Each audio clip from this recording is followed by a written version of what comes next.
Destiny is going to be the one to ruin the streak. I'm Destiny. Don't do it.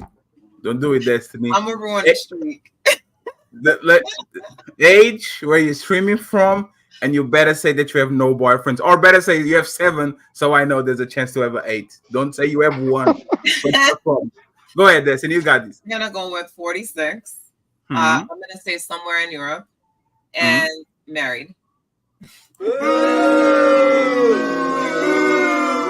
What a disgrace. You know your punishment is? You are going to be here on my position. Everybody stone her every time she talks. Send her stones every single time. I feel like Ariel is going to actually make her company. But let's see. Grace, age, where you're streaming from, and how many boyfriends you have. Thank you for being here. I appreciate you. Thank you very much.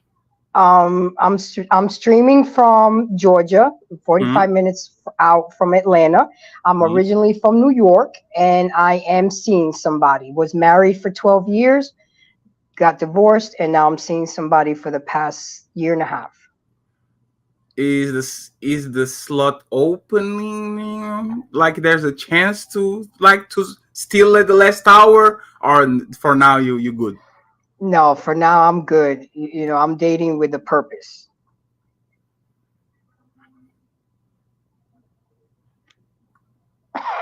What? I'm calling you out. I'm so sick of these people. You know, oh, Another one, dating with purpose. Fantastic. If you want the link, just let me know, brother. Ariel, last but not least, Ariel, age, where you streaming from, and how many boyfriends do you have? I'm 32, streaming Mhm. from Houston, and I don't have any boyfriends. I'm single by choice. Single by choice. We are going to change that today. In 1 week, ladies, let me know if I actually help you found a husband. I see a lot of rich people in the chat. There's already 100 here. So let's start the show.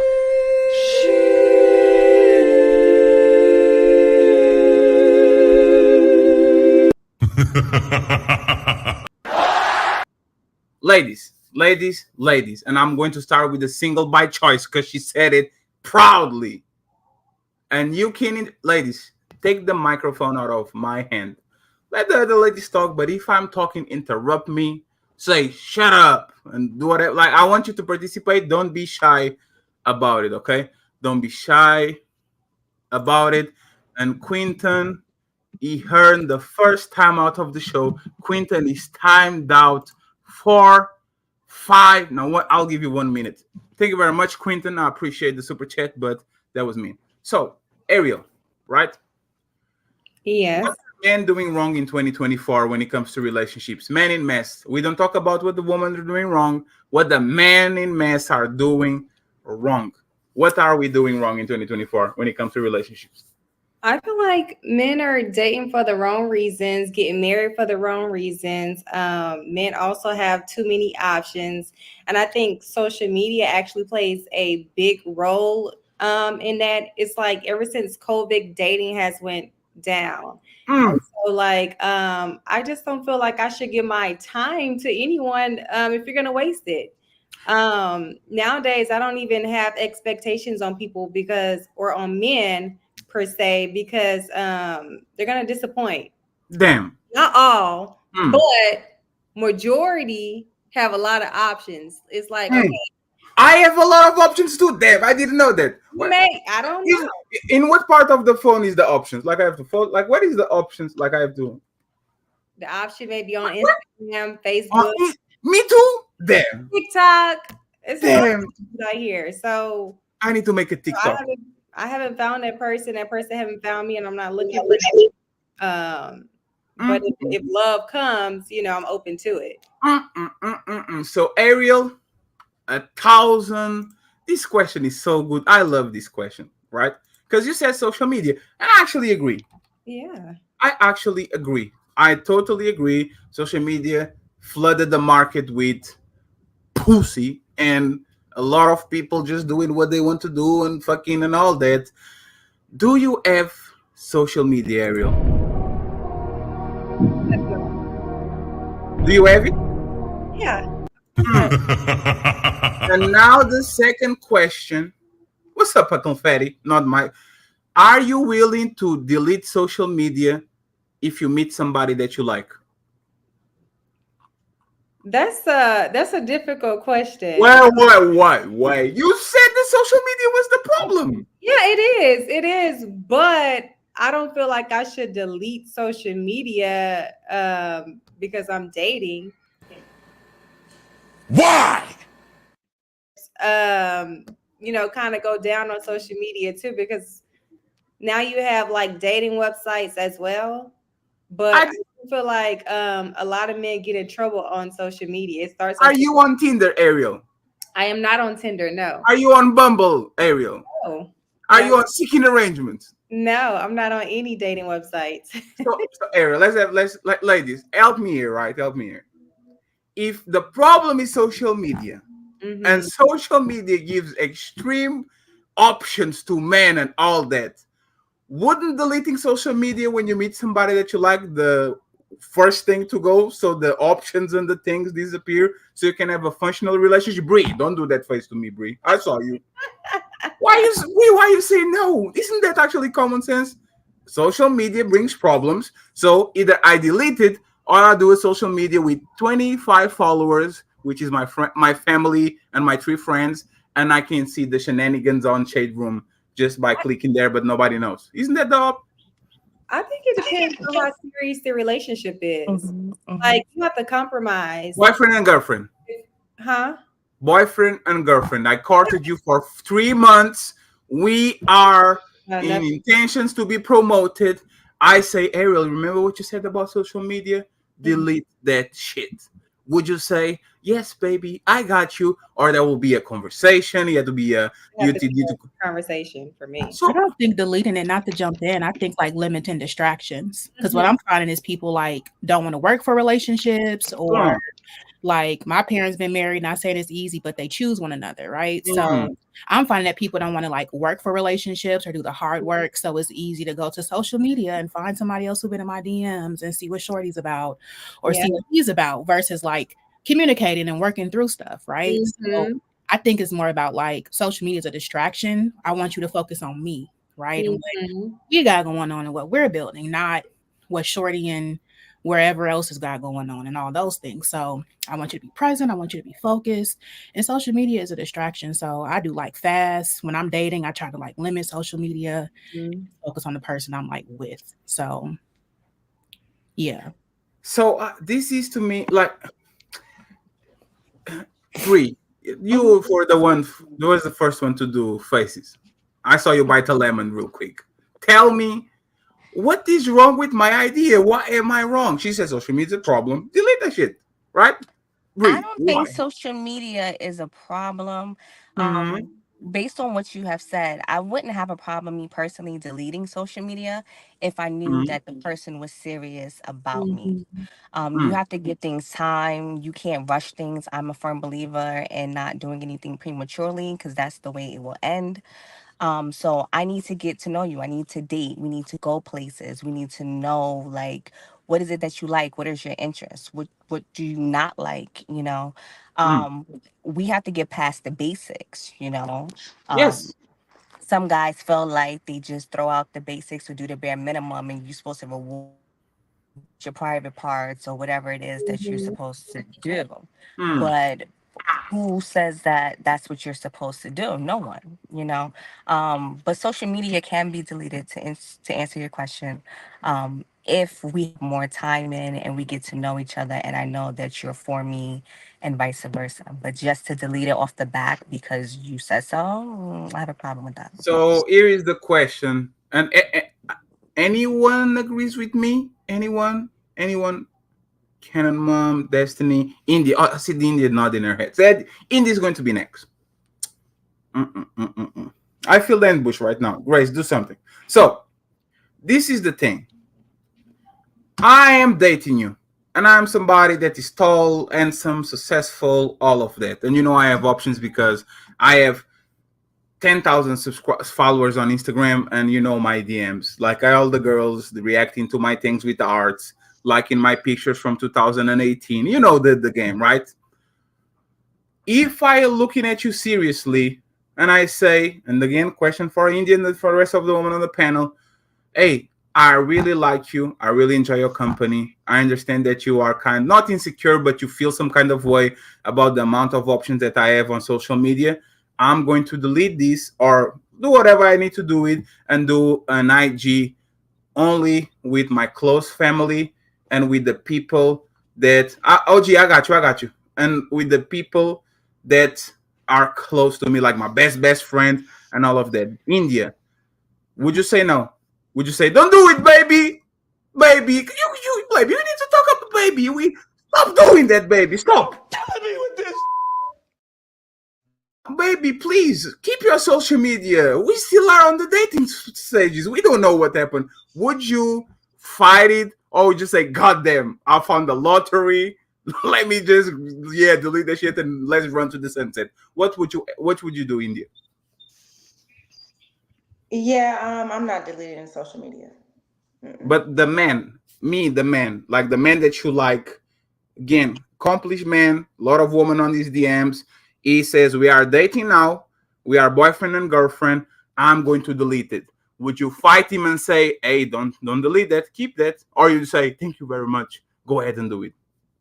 I would ask him his reasoning as to why he felt the need to delete it when I don't have an issue with it. To make you comfortable, because I don't need him to delete in India, Joy is sending me messages all the time. Bree saying, Fatty, when can we get to go lunch? And I'm like, no, I can't, ladies. I have a girlfriend now. And then Ariel comes around and she says, hey, Fatty, I really like she starts liking pictures from like 7 years ago. You know what the women usually do? They don't actually go at you. They like cold stuff so you can see, and then you can start a conversation with them on the DMs. Like this happens all the time, and I'm not doing nothing because I'm a faithful boyfriend. I'm somebody that likes you. I don't like Joy. I don't like Bree. I don't like Ariel for sure.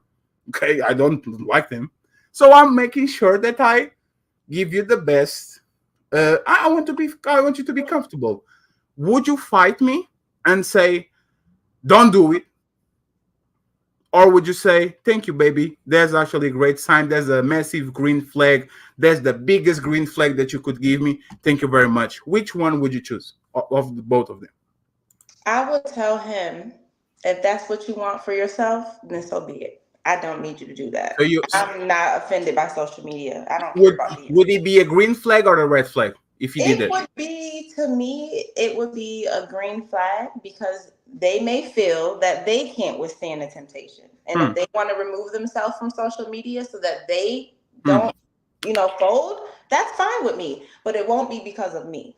Because I'm not offended or worried about social media. What about you, Ken and Mom? Would be a green flag or a red flag for the man to do that? So I believe it's really has to do with the mental state of the person that you're dealing with. If it's, I would say, to me, it doesn't bother me either. Having social media doesn't bother me, and I'm just kind of a big believer. I'm gonna match your energy. So if you're doing some wild, wicked stuff on social media, just believe I'm gonna do it too. Sort of. Wait, whoa, no, whoa. Yeah, I mean, what did you know? No, what? No, what that you're not going to get away with that. You are not going to get away with that. Shannon, listen to me, Scarlett. It doesn't matter right? if I get away with it or not. That's not the intention. Whether I get away with it or not, it's Scarlett. If you are one of these Tick for Tech women, why not delete the Instagram with me? I deleted, you deleted too. Wouldn't that actually be better? So if you're going to require me to get rid of, because the thing is that I'm sure with everyone here too, we work on social media. So this is kind of my job. So if you can keep you are able to take care of me, more than what I can take care of myself, then excuse me? You can keep YouTube. You have a little bit of a delay, so if like I'm sorry for over talking. You can keep YouTube, Instagram, TikTok has to go because I know where men attack. Oh, men are not on YouTube. They're trying to. Men are on TikTok. They are on Facebook. They are on IG. They're You can everywhere. delete all of them. They are everywhere. So you don't think that if you are a tick for tech person and if he was acting out, you would act out? Why don't we extend the same energy when somebody does something good? I don't want my Facebook or Instagram because I don't want to hurt you. So can you do the same for me? Why not extend the same type of energy and be petty like that, but on a positive note? Because I just feel like, again, a man's job is to make the woman's life easier. So It is. if I have to get rid of, my mainstream of income, you better be able to supply that and more. Can I get $5 on my Cash App? I'm kidding. But Can I get 50 on my Cash App? oh, absolutely. What's your Cash App? People are going, hey, Untouchable, send $5 to Cannon Mub Cash App right now. To Scar the Cannon Mom. Send to Scar the Cannon Mom. Let me go to Destiny real quick, and then I'll finally go to Grace. Destiny, do you think social media is a problem, like Ariel said? No. Do you think? Wait, you think social media didn't have a massive impact, especially Instagram, on people being dissatisfied because they're comparing their life with other people? People getting bombarded with DMs, people seeing like looking for the next dopamine. Like you think that's not happening with social media? I don't think social media is the issue. I think the mindset of the individual is the issue. I think if someone is insecure, that's the issue. Because I don't personally go on social media looking for anything for anyone that I've ever been with prior to my husband.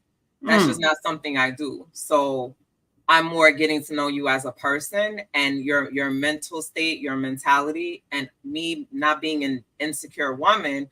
I'm not worried about anybody else because for me, I'm the prize. You know what I'm saying? It's all about me. So I don't really. You are. Oh, there we go. Destiny, you are married, and you are saying you are the prize. What I'm saying, but what I said was prior to my husband. I've never been that way. I've never been that type of female to be worried about XYZ. I have my own things to worry about. I'm not concerned with other women and how they look. Because for me, I'm the hottest thing in the club. You know what I mean? Or I'm the hottest thing at the event or in church or wherever I am. You know what I'm saying? That's totally fine, Destiny. I just want to ask you this: who is the prize in your relationship right now? You repeat, pardon? Who is the prize? You said I am the prize. You said it with a lot of strength, a lot of bass in your voice, like I'm the prize. Your relationship now. In the relationship, we both are prizes. A prize is something that you're willing to work towards in order to gain, right? You work towards, you put in the work, you put in the effort in order to get the prize. So my husband is the prize to me, and I am the prize to him. Damn, you got away with that with the political answer. So but that's a smart one. Stay right over there. We don't want you to get into trouble. You did well. You did well to get into trouble. But I want to, first of all, I am trying to instill something. Right? Into people's mind. Insecure word is being abused. Just like 3 years ago, the word toxic was being abused.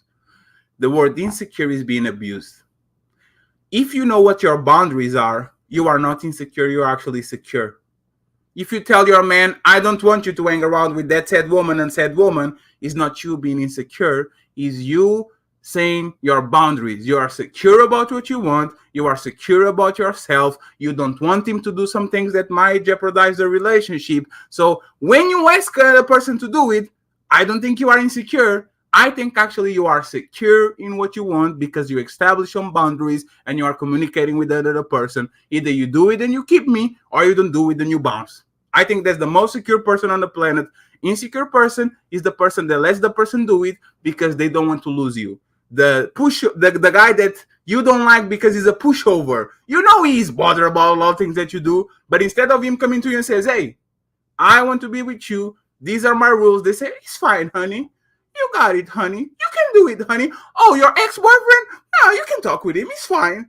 That's the insecure man. He's the man that doesn't push boundaries and let you get away with things that you actually don't like. So that was my point with the insecure. I want to ask Grace a question because she didn't talk, and thank you for her patience, Grace, about the social media. I agree with Ariel. Social media is a giant problem because social media, I'm in Portugal and I can date all of y'all if I want to, which is crazy. I am 6,000 miles away. Before, like, remember when you were growing up 10 years, 20 years ago, you can only date your guy in your school, the guy in your job, the guy in the local gas station. I am literally on the other side of the ocean, and I can't start dating you, and you can actually know me. And now I'm competing with your local pharmacies, with your local doctor, with your local car dealer. Social media fucked this shit up tremendously.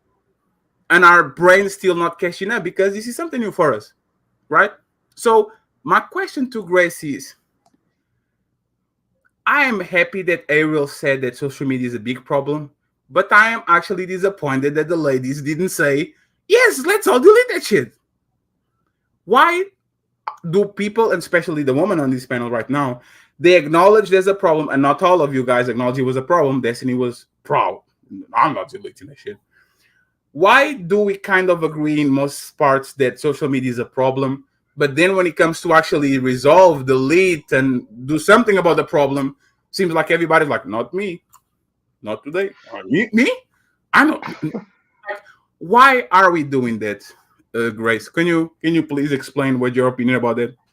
Absolutely, Fatty. And before I say anything, and for the remaining of the show, please don't get offended with anything I say. If it doesn't fit, let it acquit. If it doesn't apply, let it fly. But I'm not going to agree with a lot of the ladies up here because, one, social media is in fact a very big contributing factor of why relationships are not working right now. Okay, it's a contributing factor. It has made us socially awkward. We don't know how to have normal conversations. We don't know how to FaceTime anymore. Face-to-face conversation. Everybody wants to text. There's a lot of misinterpretations. A guy likes a picture. Now all of a sudden he's sleeping with the girl.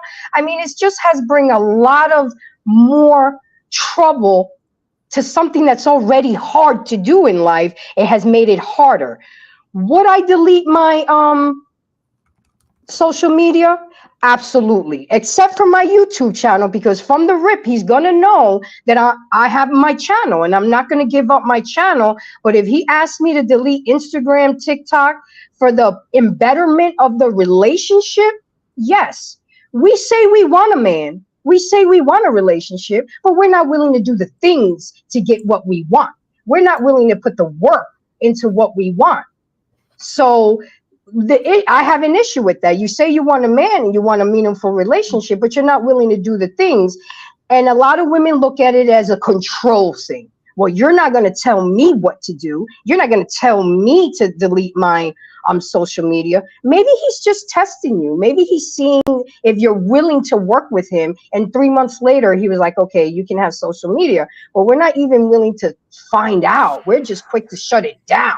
Nah, I'm not giving up my social media. Now, it has to be reciprocated. I do have to say that because, ladies, at the end of the day, I'm a woman too.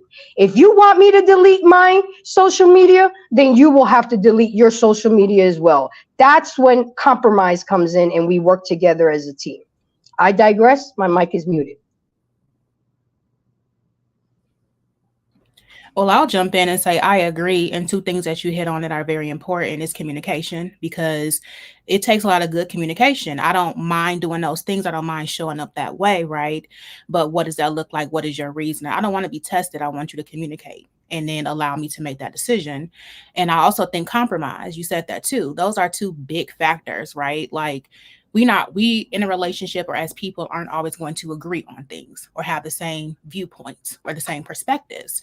But I think what's happening right now in relationships is people want things their way, or this is just how I am, this is what I know, and people aren't willing to like understand the other person or aren't willing to like compromise, right? You got to be able to bend a little.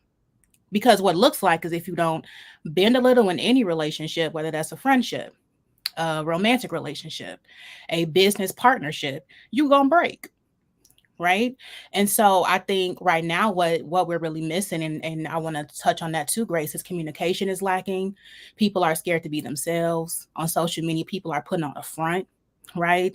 The way I use my platform on social media, it's a highlight reel, but it's really who I am, not what I'm presenting to be, if that makes sense. And so when I'm dating now, people don't know who they are. They know they want to just communicate what I see on social media. Okay, you got the cars, you got the money, you take the trips, but who are you? What do you come with, right? And people don't even know how to answer that question, which is crazy to me. This is my personal experience with that. But I'm like, beyond the money, the cars, all the things, who are you? Beyond social media, what's in your heart? So I think communication and compromise are two big things. And then also consistency.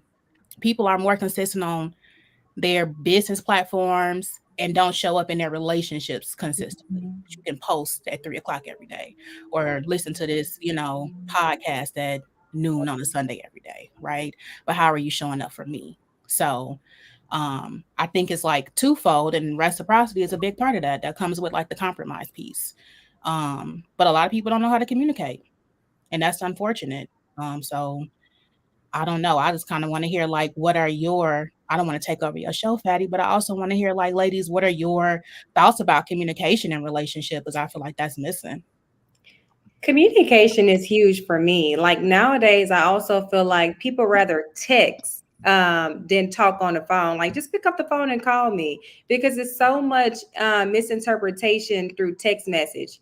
Like if you put exclamation marks, people automatically think you're yelling through a text, or like if you put in like uppercase letters, people think you're yelling through a text message. You are absolutely screaming. Call me. You are absolutely screaming. You use exclamation marks. You man, I get upset. Why are you yelling? That's yelling. Why are you using uppercase, Ariel? What is so important that you need to use uppercase? Tell me. Well, it depends on what the conversation is about, but I'm a passionate person, and I'm a Virgo, and I'm not the signs. The show is over. As soon as people come with the sign. So like you are passionate and a Virgo. I am a Virgo, and I'm Ariel, what does that mean? I'm just saying, like, I'm a very straightforward person.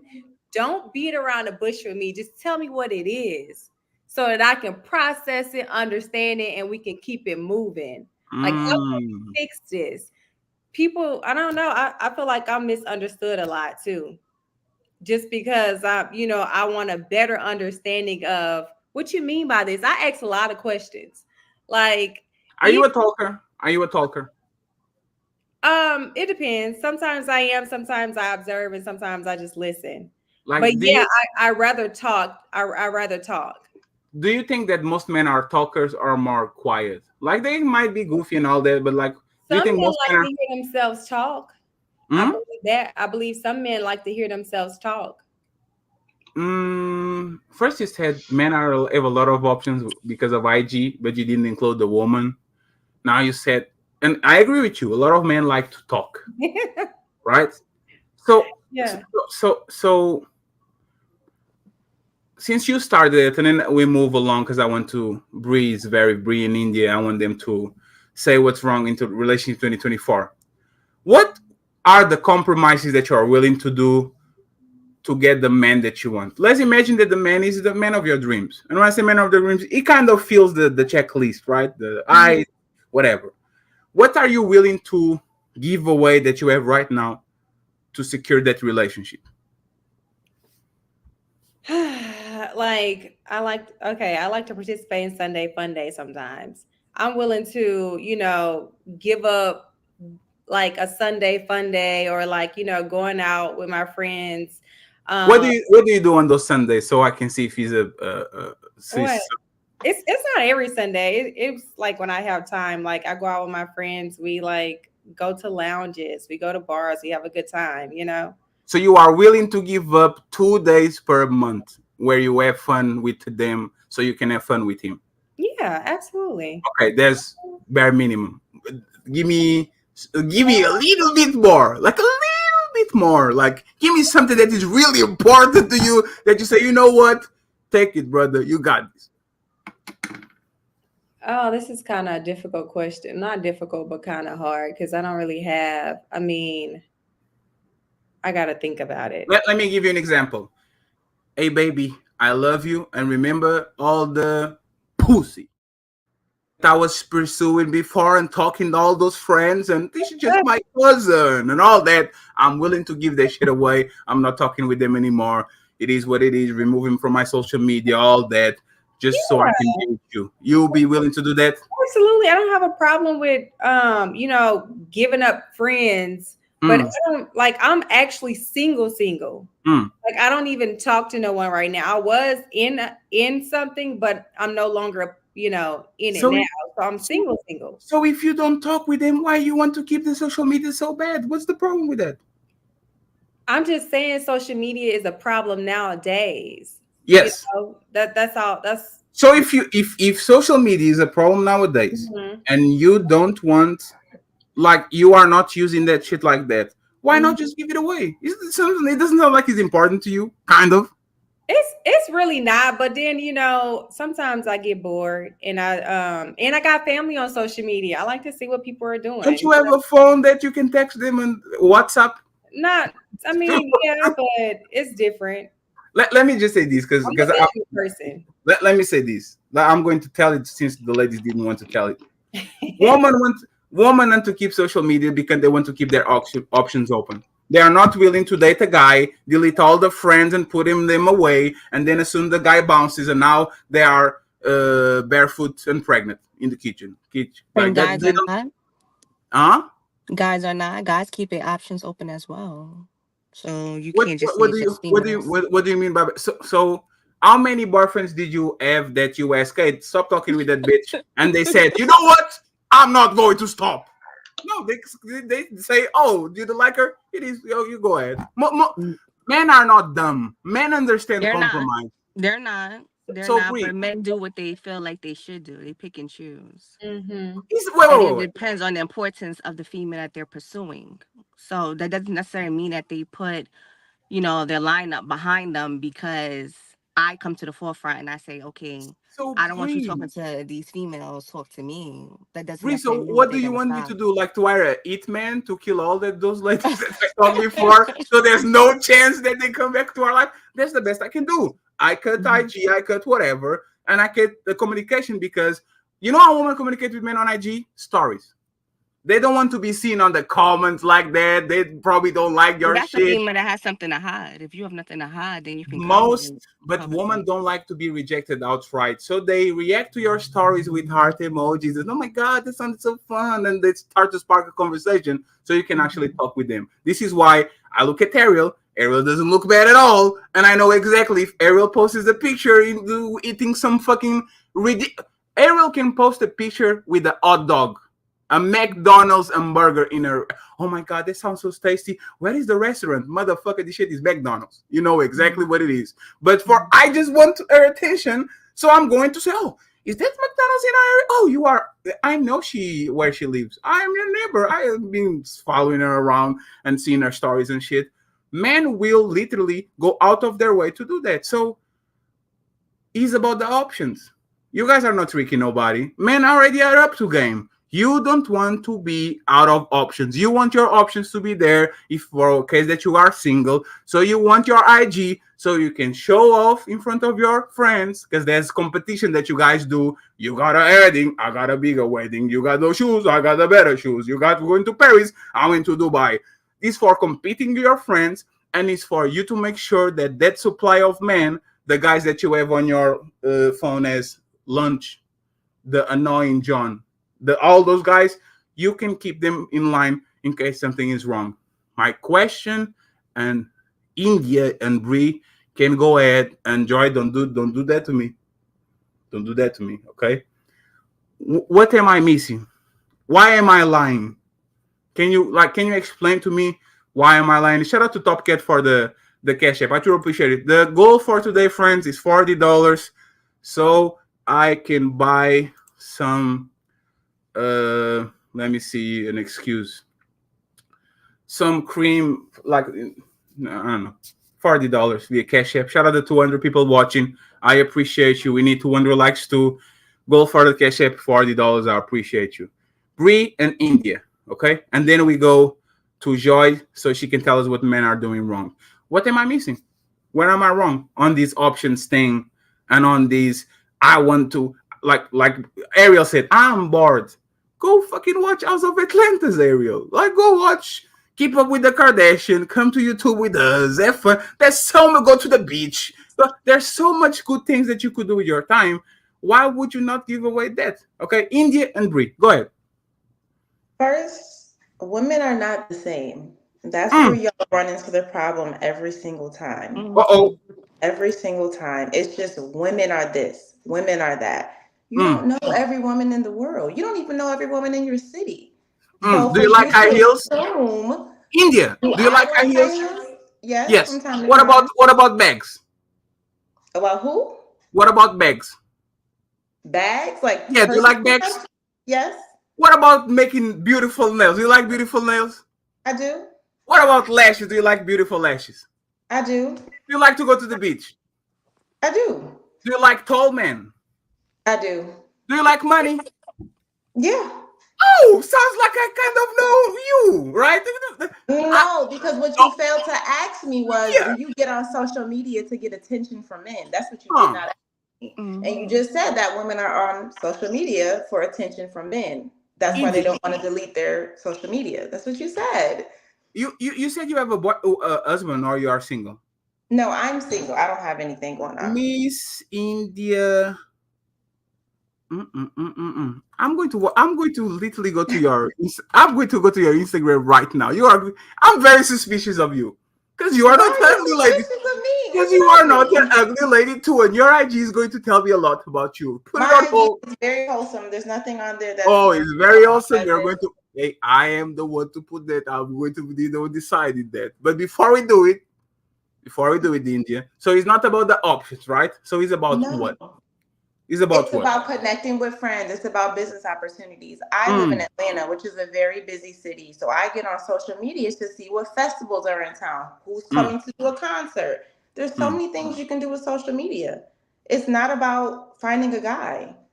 So, India, have you ever met a guy via IG or any social media and dated him romantically? Actually, I have, yeah. How many of them? What do you mean? Like, let's go with multiple, right? Multiple. You met multiple guys that you met on social media. I will say this. My last 2 boyfriends have come from DMs on Facebook and Twitter. Okay. Next question. How many unread DMs do you have on your IG when they're these fucking annoying, man? Oh my God, India, you're so beautiful. How many of them do you have? Let's go with how many men approach you per month trying to small talk you into knowing you better, taking you on a date and all that? I don't know. What do you mean? Like, go check? The last time you went, like, how many times somebody on IG, they open and you say, hey, India, I like your style, I like your smile, I like whatever R&B singer says these days. Let me take you on a date. How many times did that happen? I don't know. Countless times, right? Let's go with that. It's fine. We know. I'm trying to understand the point of the question. You are trying to anticipate the what I'm going to say next, right? And it's fine. All of the ladies, I've been with women and they showed me their IG and their WhatsApp. That shit is crazy. That shit is a dumpster fire. A ton of men there and read messages, open messages that are just seen. The reality is this. You know what's the biggest dating app in the world? Instagram. That shit is a dating app right now.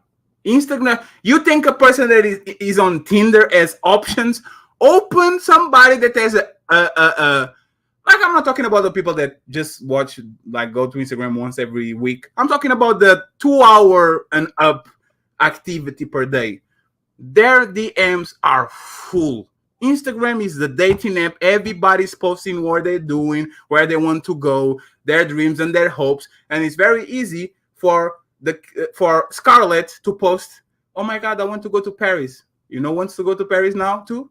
Fatty. Hi, Scarlett, how you doing, Scarlett? Damn, you want to go to Paris? Me too. And you know what we're going to do in not Paris, Egypt. But if someone asks you to jump off of a bridge, that doesn't mean you need to jump, correct? So if someone asks you on a date, doesn't mean you need to go, correct? Absolutely. But that's the point. You don't want to date those men. You want the option of dating that man. If you delete social media, you know what steps happening? Invitations to go to Egypt. No, it doesn't, because you can go to the grocery store. You can go to the gas station. Matter of fact, the gas station will get you about 3 or 4 dates. Please. No, that's not. No. Real life exists. If you're a woman, period, you don't even have to be very, very attractive. But if you are a woman, more than likely at some point in time, a man will approach you. And that's just human nature. That's okay. It doesn't mean you have to accept it. So, Bree, you nodded your head. You think you guys don't want to keep IG because you want to keep your options open? No. So why do you want why do you want IG? Because like India said, and I'm sure the panel of beautiful females can agree, we like to look at different things. It's not necessarily for a man or to pursue anyone, you know.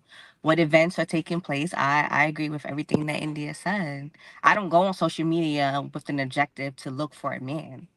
It says he who finds a wife finds a good thing. So he will find me when the time is right. But am I going to be the pursuant? No, because men are naturally hunters.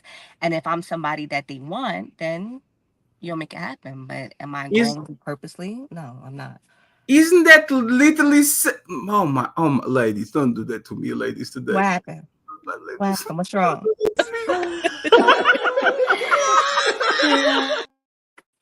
Men are hunters. They initiate the approach. If you don't have IG, there's 3 lions that know where you work, that kind of surround you. They know that you are on the gas station, so they go on purpose on that one. They go to your, hi, how are you doing, lady? Oh, the Patriots lost. Like, if you have IG, there's 50 lions there. No, the 50 lions have access to you. When you take IG off, you go back to the 3 lions. When you bring IG in, you have 50 lions. There isn't that literally options, multiple, unlimited, worldwide options. Isn't that? That's how Drake gets y'all. And the motherfucker is in Canada. Motherfucker goes to IG, goes, oh, Destiny. How are you doing, Destiny? Oh my God, Destiny. Do you ever came to the CN Tower? Do you want to watch a game? And you know what you confirm what I said, right? It's about options. It's just about being, you don't want to get got by the lion. You just want to showcase as a gazelle. Look at how beautiful of a gazelle I am, lion. Are you sure you don't want this? Can I interject for a moment? Yes, and there we go. I have been holding it in. I'm trying so hard. So you're mentioning men. Men are hunters. It's possible that that's what men are there to do. Perhaps men perhaps are there to hunt and to look for options and this and that. However, to say that women are doing the same thing, I don't agree with. For example, if you go to my Instagram, you'll see a bunch of talk poetry. Yeah, I already checked it. You actually don't showcase yourself like that. Is that you, India? Real quick, is that you? This one? But yes, that's me when I went to Jamaica. So India, do you understand the amount of men that are going to see a tie like that, and they are going to see, you know what's that? Lunch. There's and lunch. The way that I'm looking at it is that it was a nice resort on a lovely trip with my friends. I can't help that's the way that they saw it. And what also that might present is a modeling agency or a sponsorship or something that someone might see that and be like, hey, I love that picture. Could you model my swimwear? Could you do this? And it could be that. So it could be a number of things. What I'm saying is it doesn't necessarily have to be centered as a man. Yes, I'm speaking as a married woman, but I was once single and I wasn't going on social media looking for men.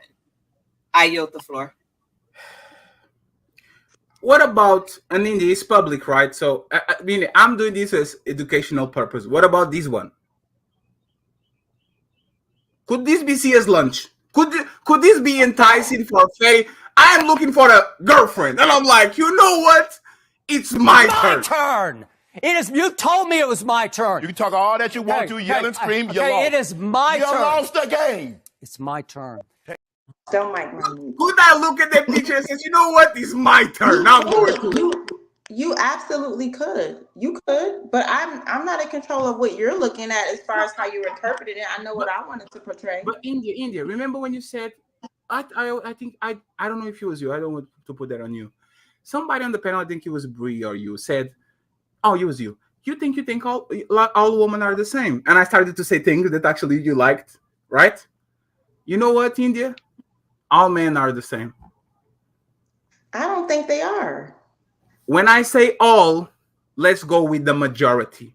If 90% of men that are on IG, single, available, and ready to mingle, see that picture, they will try to either they'll do a mental screenshot and they say, oh shit, I like that, I'm going to come up to this lady, or they demand you, or they go on the comments.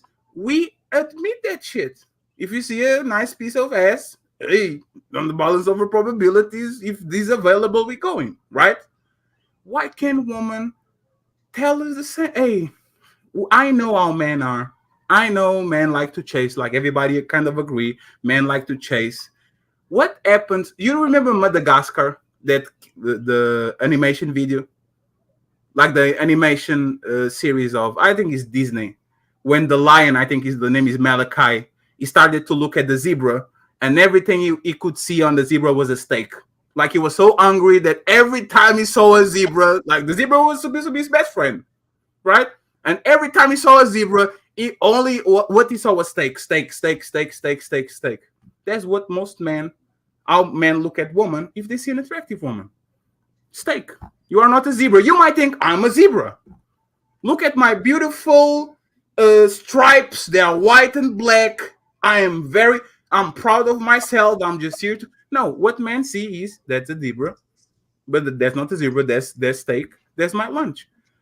I can admit that we are like that. So that sounds like a men's problem. That's what I was waiting for. I'm like, so what is it that you suggest I do? That sounds like it sounds like a problem for men. So maybe social media isn't really the issue. I think it's men when it comes down to. Social media. Can I say something? Yes, real quick, Grace. Let me just. You're trying to go against the nature of men. Grace, just a second. I'm sorry. Social media and money are an amplifier, meaning you are a set person, and as soon as you get more money, that amplifies what you are going to do. If you're a shitty person, you don't become a person with, now I'm a good person, I'm going to be a good person. And now I'm a person with money, I'm going to be a good person. It just amplifies who you are. And social media is the same. If you are a person, right, and men are men and women are women, social media just amplifies what men do and what women do. Like Grace was about to say, is our nature. Weren't men chasing women before social media? Mm-hmm. So, like, I agree with what you're saying about men. I don't agree with what you're saying about women specifically going to social media looking for men. That's the part I don't know. I agree with what you're saying about hey, Grace, you got this one, and then I'm going to ask you, ladies, if it's fine for me as a man, since you don't see a problem with a brand problem. Is it okay for me to like other women pictures on social media? If it's a man problem and this is just what we do, I'm going to ask you that afterwards. Go ahead, Grace. You got this. Okay. Here's a man trying to tell you how men think and how they are, and you're going against him. If you want to learn about men, you got to hear it from the men. And they are naturally gonna go see those pictures that you put out there, because how you dress is gonna be how you're gonna be addressed. So if you're looking for a husband and your social media is full of half naked pictures, no man is gonna take you seriously as wifey material. And then you wonder why and I'm gonna include myself in this, guys, because I'm not perfect, I'm not a saint, and I don't do it all. I don't know it all. But if you're looking for a serious relationship and you want a husband, you can't put yourself half naked on your social media, because no man is going to take you seriously as wifey material. You're going to be a smash and dash. And you can't say that that is a man's problem. That is their nature. You have to start understanding where men are coming from. See, a lot of us are guilty of trying to dictate how a man should feel, how a man should think, how a man should do this. No, you have to allow a man to be the man. And what the man is doing wrong lately is they're not vetting enough. I just had a show last week about that, the importance of vetting. Men are not vetting women enough, and then they complain and talk about my baby mama ain't shit. Well, she had 3 kids already from 2 different men. And women too, we're not vetting enough. We're not asking the real questions. What your favorite color and what you like to eat and what you like to watch on TV. Are we really getting to know that person's soul and getting to know each other? And we're not doing that because social media puts us in this perspective of what we see instead of what we know. And that is why things are not working out. Put the social media down. Go outside to a cafe and put yourself out there. Go to happy hour.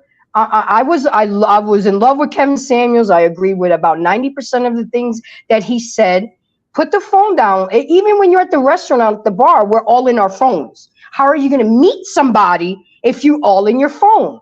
Leave the phone in the car. That's all I really have to say, but we cannot go against men's nature. That's who they are. They're visual creatures. They like the big tits and the fat asses. And when you put it out there on social media, that's how they're going to look at you, as a piece of steak, not wifey material. I digress. I agree with you, Embrace. I agree with you as far as like, if you are looking to be in a relationship with someone, then yeah, there's a particular way that you should carry yourself as a lady. I do not think that I've heard any woman going against a man speaking of what men do or debating on what men do. I do think I hear women disputing on a man saying what their intent are. It's vice versa. Just like a man can't tell a woman what she's doing, a woman can't. We have to hear from a man to hear his thoughts. But you actually can. Pardon? But you actually can. You've been on the plane. You guys know more about men than we'll know about women. If I put a man and a woman on the room and said game each other, most women will win. You have to inflate his ego. We have to massage like he's, oh my God, you are so good at doing this. Like, men are naturally successful women. Women are kryptonite. I might be Superman, the most strong, fastest man in the planet. You put a pussy next to me, now you are the most powerful woman. That's why, like, there's a kind of a joke about, like, sorry for fucking you guys up with the Game of Thrones analogy, right? Like the Cersei style, right? Her brother was the King Joffrey, all of that. That woman had a tremendous amount of control because she understands how to push them to do certain things, right? And a lot of times he's fucking somebody. A lot of times he's dangling that shit around. A lot of times he's crying. A lot of times he's pressuring. But in reality, and remember, the title of the show is Can Woman Handle the Truth? That's literally the title of the show. Mm-hmm. I'm telling you how men look at you straight up. If they see a little titty, if they see a little booty, if they see a little back, they're going. And shouldn't that, if we want healthy relationships, wouldn't like putting the risk of that happen and like actually putting that almost close to zero, which is deleting social media, would you think that would be good for relationships or bad for relationships? Just a quick yes or no from everybody. Joy, deleting social media for a man and a woman, do you think it would be good for relationships or bad for relationships? I think it's good. Mm-hmm. Perfect. What about you, Bree? I think it's good. What about you, Grace? You're muted, but I saw that you nodded. I think it's good. What about you, India? I don't agree. So you think is irrelevant? No, I don't think it's relevant. I just don't think it's necessary. I wouldn't want that for my relationship, or I wouldn't. No. Just not your relationship in general. Do you think social media help relationships get better or worse? I don't think they get worse. So I guess I would say it's bad. Okay. What about you, Destiny? I think it helped them get better. Social media helps relationships get better? No, without, you said deleting, right? I thought you said deleting. Okay, perfect. What about you, Scarlett? I think it's extreme. I want to say that majority kind of relationships, relationships, they will get better or worse if both of the people deleted social media. I honestly don't think it matters.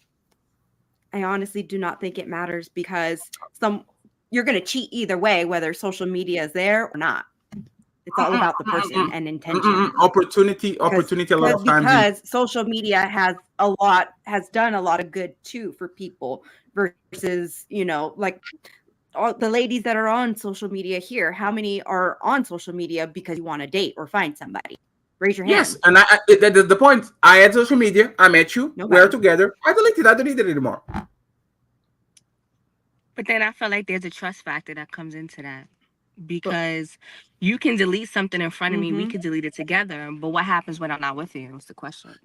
It goes both ways. It's a double-edged sword. I am having a lot of difficulty understanding. Let me go to Ariel. Ariel, do you think they become better or worse if you deleted social media? I do think it will be better, because I feel like it can create a healthy, not only relationship, but friendship within you and that person. And you eliminating a lot of distractions and a lot of options too, because I also feel like nowadays men don't want to approach a woman in person, but they would be more like prone to approaching a woman on social media now. So I do feel like it will create better and healthier ways. Environment. It's kind of like, I'm trying to get to you. And by the way, friends, we need 85 likes, 8 members, and Cash App. You can at the end of the show, I got you. But 85 likes, 8 members are with the super chats next. It's like me explaining to you which woman is more probable to buy a bag. The woman that passes through a bag store every day, or the woman that works from home and doesn't do online shopping at all? We know which is more probable. The woman that every day is being tempted with a new bag in the window, right? She looks, oh, damn, there's a good bag. Oh, damn, there's a good bag. Oh, damn, there's a good bag. That's how social media works. That's how me, for example, a man that goes to sleep at 9 and a man that goes to a stripper club, which one is probably going to actually engage into some fuckery is the man that is always surrounded himself with the temptation. That's social media. That's literally what social media is, temptation. That's the internet. That's actually the internet, because there's social media. There's things on the internet that are not social media that you can do really nefarious things.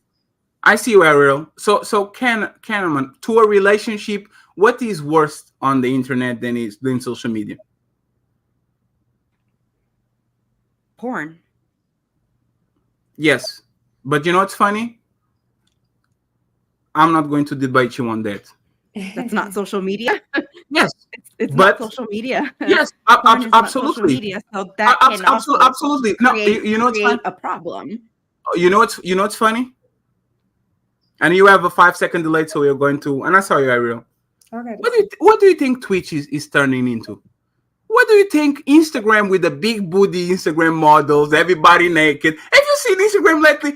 Matter of fact, you saw X lately? Oh, porn is literally in your face. They don't even try to. Before, when he was Twitter, he was kind of, and now he's literally in your face. Now tell me that I told you this. The big booty model on IG, the half-naked woman on Twitch, X becoming a porn site straight up. Do you think that will be better if you think porn is actually something that is bad to men? Because men is going to indulge, they're going to watch, they're going to be fixated, they're going to have false expectations, beautiful bodies and everything in the place, big titties, no waist. Like, do you think that having an Instagram, having an Twitter, having Twitch, do you think that will make relationships worse, since you think porn makes relationships probably worse?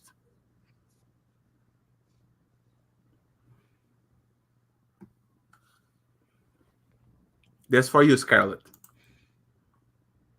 Yeah, I know. I'm thinking on it.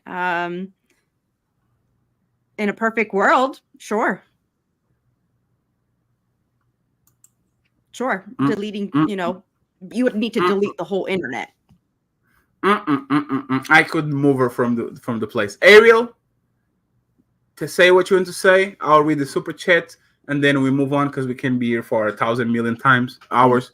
So I appreciate you. Go ahead, Ariel, say what you want to say. Read the super chat and then go from there. I was just gonna say, honestly, more men approach me on like a social media platform than in person. Is comparable at least, or is like 10-1 type of situation? It depends. Like if I post something simple, a man is gonna like respond to my story, even if it's like with the hard eyes or So I do get more like men approaching me on social media than in person. I'm not going to ask these, but everything that you said here confirms that social media gives you a tremendous amount of options. It's not that you want to. It's not that, like, let's forget the intent. I think you guys had the problem with the intent. Me inferring intent. Yes, women are doing that to get attention. I will concede on that. I didn't want to argue. Me having 7 women on my DMs, and especially if I get a beautiful woman, a woman see a man with the ring and kind of like, oh, this is interesting, right? If I have a beautiful woman, my IG will go crazy, because women are like that. Women like they like men that other women like. I would have no problem to do a more family friendly IG, so I can get away like the witches and everybody that is trying to all at me. I just think that, and I'm a part of it, like Grace said, we are getting into these conversations not to lose. We meet a guy that we like, we sit on the table, and he is guilty and he proven innocent, and we are trying not to lose. I'm not deleting my IG. If he doesn't delete his IG, I'm not cutting off my friends if he doesn't cut off his friends. This is why people don't get promoted. I'm looking for green flags. My opinion, somebody that is dating lately, dating, you giving away your social media for me, especially your IG, is the biggest green flag you can give me on this generation. Don't care about flowers, don't care about chocolate, don't care about rubbing my feet, don't care about you buying me a Lakers jersey. If you come to me and you say, you know what, Fatty, I saw you complain about all these women on social media. I'm willing to delete my shit so I can be promoted to girlfriend and future wife. That's the biggest green flag that I can get. Because you know what? If we separate, you can restart the shit again. The men are not going nowhere. Men wait 10 years. They are on the corner waiting for you to get single and to delete the pictures so they can jump again. But so go ahead, read, and then read the super chats. Go ahead. So I do understand what you're saying. I'm not saying, for me, I'll speak for myself. Yes. I'm not saying that I wouldn't delete my social media. I'm saying it has to be worth it. Like, what is the incentives, right? So if we just give up our social media, it is you, and that's fine. But how relationship? Are we into a relationship? Are we just dating? Are we talking? We are boyfriend and girlfriend. Yeah, we are boyfriend and girlfriend. Is that enough? What boyfriend? Boyfriend and girlfriend. We are exclusive. I fuck you, you fuck me. We don't fuck anybody else. Just us. Yes. Okay. Then, in my opinion, then yes, I would delete it. If that's the agreement. You know what's fucked up, Bree? And this is straight up. If Michael B. Jordan says, "I only will see you," not even a relationship, I only will see you if you delete your social media, everybody going. Everyone is going. Everybody's saying Michael B. Jordan is a biggest prize on the market. I will make sure I do everything to keep him from me. But the average man, motherfucker, tough luck.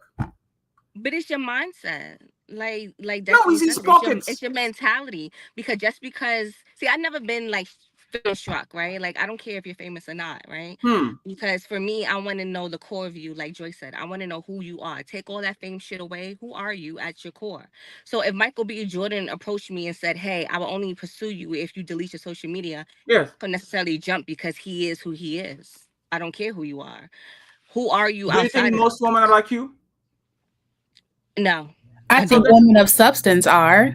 Because I think that's what we're getting at is like y'all are attracting these women on social media who just want the money, the bags, all those things, right? Or what they see. And one thing even with that, I say like I feel like I'm a wife, I'm a whole woman of substance, so I carry myself as such. Even as we're talking about these options, we're also forgetting we have options about who we follow and what comes on our timeline. So if you out here following big booty bitches and girls out here, sorry my language, who's doing X, Y, and Z, that's what you're gonna see. You get me? Women of substance sign NDAs too. That's all I'm going to say about that. But women of substance sign NDAs too. Lawyers, teachers, librarians, people that never did nothing wrong. You guys, you know what you do when you find the man that you like? But what are their motive? They have an alternative motive. No, but Bree. Men throw shit away when they like woman, and women throw shit away when they like men. You can say this. You can say this. I will never date a monster. And then you get into a castle with some dancing porcelain or whatever, like the Beauty and the Beast. Monster. And now you like that motherfucker, and now you're going. That's the reality. Like, there's all histories in mankind, 50 Shades of Grey, Cinderella, all the things that you consume is the woman saying, I will never do this. And then somebody comes in, rocks your motherfucking world, and now you're saying, oh, you are a Lakers fan? I'm a Lakers fan too. You like anime? I like anime too. What are you watching? What are you interested? You guys do that. But it also goes back to your mindset, because a guy can pursue and really have no for the female just to say that he had her. Just to have you ever dated shitty person, people, Bree? Excuse me? Looking at your past, have you ever dated, had relationships, entertained a person that was shitty? He was straight up shitty. Like, I like him, but turned out to be shitty, yes. But that's not what they led with. No, but that's fine. But how many times? Multiple, right? Let's go with multiple. Okay, we could go with that. Bree, we like what we like. You do. And a lot of times it's not that people lie to us. I know exactly the problems that I'm getting by getting big booty Keisha that is half naked on IG and it's always talk. But I am going because I like her. Women do exactly the same thing. So what happens when it falls through? What does that mean? Meaning, like, so say you pursue big booty Keisha, right? Yes. And you like her because you like her, right? Yes. Do you have any intention to be more than just liking her? Like, do you have an intention to pursue her, or you just like her because you want to fuck her? I want to fuck her. Okay. So you don't want nothing past that? I might fall in love with her. Depends what she does afterwards. If I wake, like, if I say, Bree, I just want to fuck you. And then I wake up. The room, you know, when people fuck, the room gets all messed up and everything is everywhere and all that shit. And I wake up. The room is clean. She's on the kitchen, like, cooking some shit. Half naked with her booty hanging and saying, you know, baby, you know you're going to work. Here we go. Do you think I'm going to throw that woman away? No, she's trying to win me. She's doing things for me to look at her more than a fuck. So what happens if she stopped doing that? If she stops doing that, she loses the position. That goes basically to what we're talking. So then it goes back to Bree. Do things that promote you to the girlfriend category, that promote you to the wife category. The big booty Keisha, she's doing things to get the that's position. The problem with some of us females. We do too much. We give guys the wife side of us, right? We support them in what they do. Sometimes women support men financially. That depends on the female. You know, we go out our way to show interest, right? But sometimes we get the bare minimum in return. So some females tend to stop because they're like, okay, I'm doing all this to show you that I'm a wife. If you can't see that in me, then I don't need to convince you. You'll never see that. Last question, Bree, because we have to go to advance with the show. Have you ever is there anything more important than your body, more valuable than your body? For a man, I'm a man, you are a woman, right? Is there anything more important than your body for a man? Initially, guys look at physical attraction, right? 'Cause Okay, that's what you see. so tell me this. Why are you willing to fuck with me? Literally, raw, on the third time you see me. Netflix and chill, jump on my dick, do a fake flip, lick it, suck it, all of that. But cooking is, oh my God, there's wife activities. I don't want to do that. Why in my life I had 5 times, 10 times more women fucking me than actually cooking for me? Why are you willing to fuck me and you're not my wife, but you're not willing to cook for me? If your body is actually more important than the food that you put on the table. Because they probably didn't see it more than just a fuck with you. It goes both ways. I'm confused. Let me read the super chat real quick. And then I'm going to ask to the ladies what men are doing wrong. We go to the main event and we move around. Thank you very much, Marcelo. I appreciate you. Thank you for the membership. OG Speed is in the building. Thank you for that. Salute to you. Quinton is in the building. He says, single by bad choices. You fucking loser, Quinton. Fuck you. Rush is in the building. He says, if a female has any type of social media, she's looking for a better option. Got to stay sucker free. Nobody is safe. Thank you very much, sir. Appreciate you, Rush. John, the analyst, is in the building and drops a 20 ball. He said, Chat Mafia loves the ladies. Salute to Team Patty. Thank you very much, John. I appreciate you.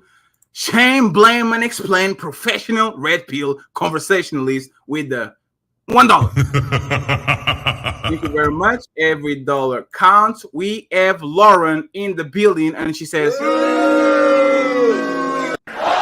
Lauren likes the ladies, so she says, ladies first. Are we saying that no matter what she share, it shouldn't influence how they perceive us? Don't we get an impression of men based on what they share? Maybe it's just me. No, everybody does that. If I'm on the club flaunting money, women are going to have a preconceived idea about me. You know what's funny, Lauren? You know those men that have great bodies? And a woman say, oh my God, he has a great body. And all these pictures is about his body. Women get turned off by that. You are just posting shit so you can get some claps from the ladies because you know you have a good body. So all you do is that. Post about your lifestyle, what you ate, where you go in your car, the trips. When you do that shit, you know you have a nice body and all you do is flaunt. Even for a woman, it's kind of a turn off. Women look at it crazy, like you want that much attention. So yes, you are exactly what you present to people. If I'm flaunting money and people try to gold dig me or whatever the name is, that's totally fine because I'm presenting myself as I am the money guy. Totally fair, and it's not just you, Lauren. Thank you very much. I appreciate you. We have one more. And once again, I'm going to bring one more man on this panel because I feel very lonely. Aww. And I need the ladies to have a little bit of pushback, so I'm going to bring one fella to the panel. My boy L Nixon, something to think about. $5 says nature is undefeated. Nothing will ever change. It all social media does is expose it. The gender war is nothing more than people not liking their odd seat. Exactly. Thank you very much, Nixon. I appreciate it. We have May. Shout out to May. She gifted 10 memberships. We have 10 new untouchables.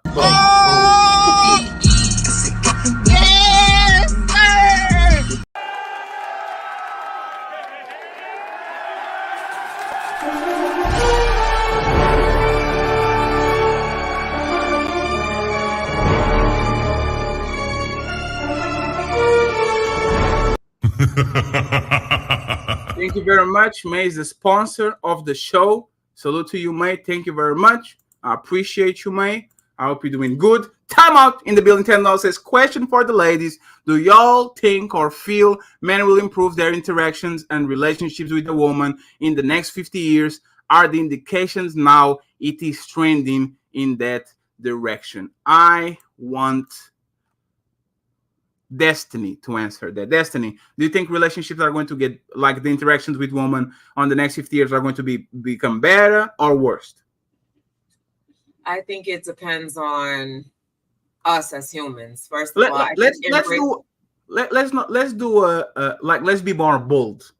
Like, because I'm gonna tell you, first of all, the issue is communication, like Embrace mentioned earlier. A lot of people are listening to respond to one another versus listening to understand one another. Yes. If that continues to go that route where people are just listening to respond and not really hearing each other out, then it's going to go downhill.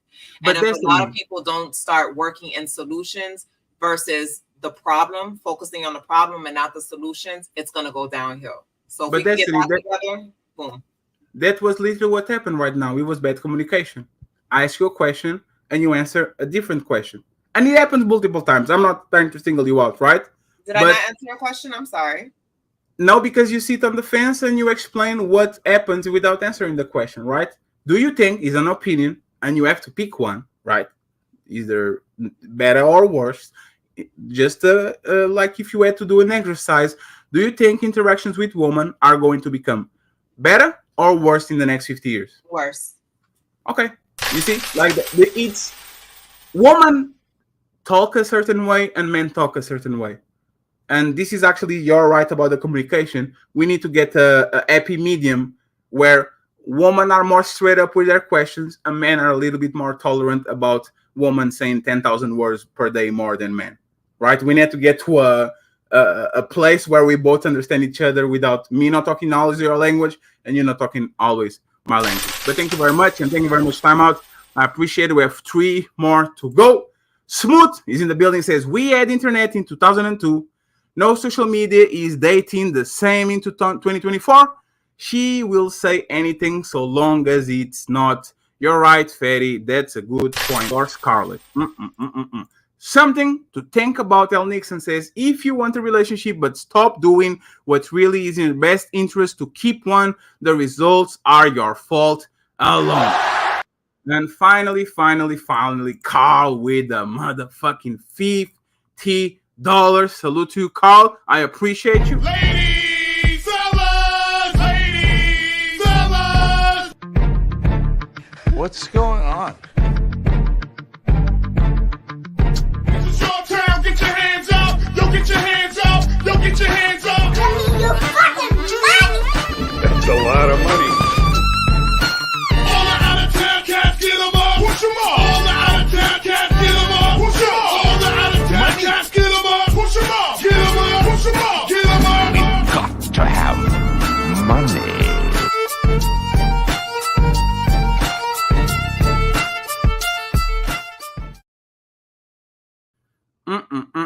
Carl says, happy Easter, ladies. First panel. Thank you, Team Ferry, for bringing sexes together for a good of mankind. Shit like that. Appreciate you, Carl. Thank you very much. I know it's our money, so thank you very much, sir. I truly appreciate you. Carl and May are the sponsors of the show right about now. Let me go to the cash apps real quick, and then we good to go. So, give me just 1 second. Here we go. So on the Cash App side, we have, this is Les Show. Salute to my boy Theo. Appreciate you. Top Cat in the building. And he sent $5. Says Top Cat. Salute, sir. I appreciate you. Thank you very much. Thank you for your patronage. Have my boy Smithy's Corner. That's why he was saying thank you very much. Comment so I can give you a wrench real quick, brother. He says, this is for Evan Grace. Thank you. Grace making me money. Thank you very much, Grace. I appreciate it. Thank you. Please go ahead and follow Grace. I will drop her link and the link of the ladies too in the chat very soon. Everybody's going to be tagged so you can find where they're at and follow them, IG, everything. Carl Conciliere comes back and says, embrace the Grace is spitting facts with her $10. Grace came here and she said, what's this? She is shooting from 3. I appreciate you, friends. We're already reached the Cash App goal, but if you want to, it's the end of the month, like give something to Ferry so I can buy my pizzas. You know what it is. Team Ferry 8, Team Ferry 8, Team Ferry 8. We're going to start getting some work done, family. So please get them donations in. Get them in. Give me your fucking money. Hit your Cash App. No, I forgot something. I know I forgot something. I see you, Ariel. I appreciate you. Thank you very much. I know I forgot something, but I don't know what it is. So I'm sorry. I know I need it. Oh, I know what it is now. Friends, we need 60 likes. There's 253 people watching.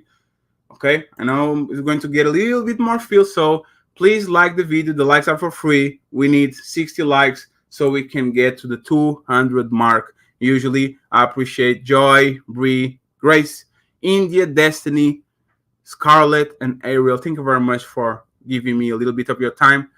I'll try to aim for the next hour, and then we'll leave. The ladies that want to jump before that, you are free to go. I truly appreciate y'all. Anyone wants, because I don't want to go to people that just because anyone thinks or has an opinion about what men are doing wrong in 2024, so we can do a bulk and discuss that before we go to the main event about women handling the truth. Anybody has something in their head that wants to say? You're muted, Grace.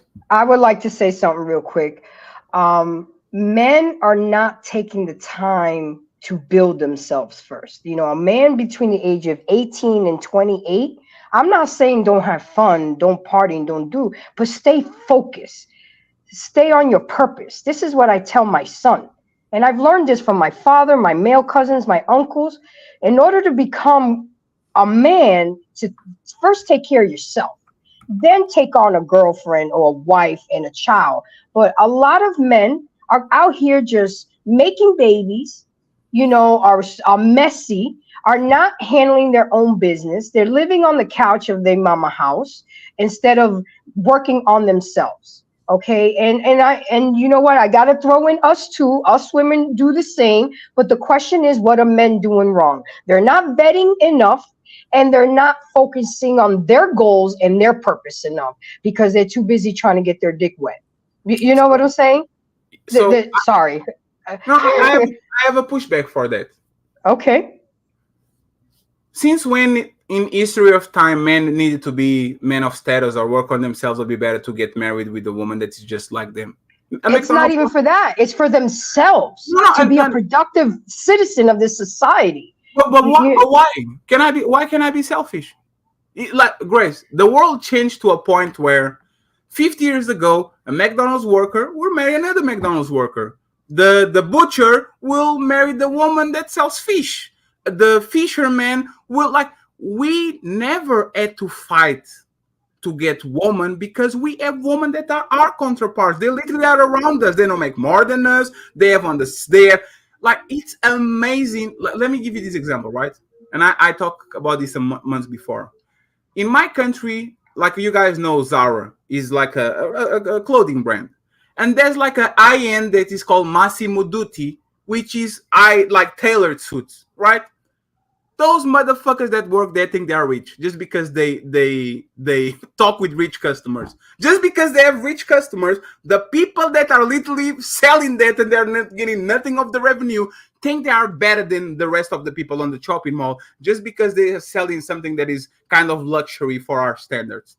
You need to motherfucking go marry the guy on Zara. You guys are on almost the same salary.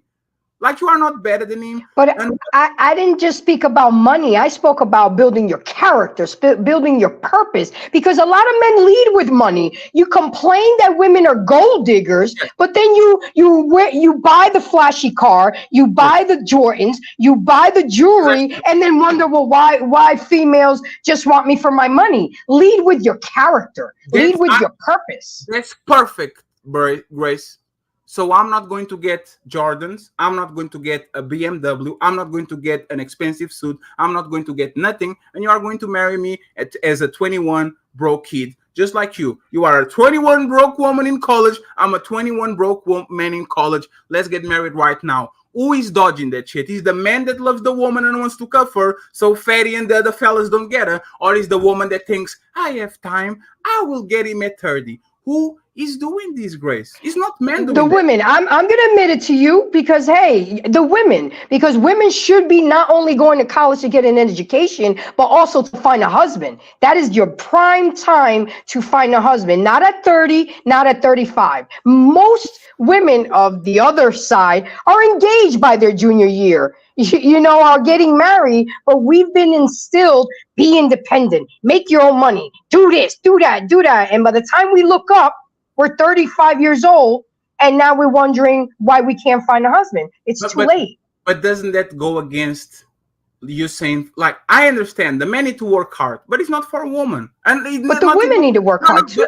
And it's not even for themselves. Look at this, right? I am 21-year-old fatty, broke, going to college, all of that, right? I had nothing to sell you, nothing to give you other than raw dick and a glass of water. Sweat up. I had nothing more. Now I'm 35-year-old fatty, YouTube, regular job, getting a good amount of money, house, cars, everything put together. Now I'm ready. Should I go to the market and pick woman that never look at me? Like, what is my options? Either I caught that woman at 25 and we did the ride together, we sell together, and now I'm established and you trusted me, so now I'm actually rewarding you. Why does a woman deserves me? Like, why does a woman that never would look at me if I was 24 and broke, 25, no house, no car, live with my mama, why should I work so motherfucking hard to get to a place where now I have to pick a woman that will never look at me if I didn't have the things that I want? Aren't we not incentivizing gold diggers? Meaning, get your paper hub. I want $100,000 man. I want a man that doesn't live in. Aren't we actually incentivizing women to look at men as tools and say, if you don't have the money, you can afford me? Absolutely. Yeah, like I said, feminism tricked us. Aunties, big mamas, you know, it's all about money, money, money, money, money. I would rather my son to be with the girl that was with him at 22 years old and rode it out with him than somebody that just came out from nowhere.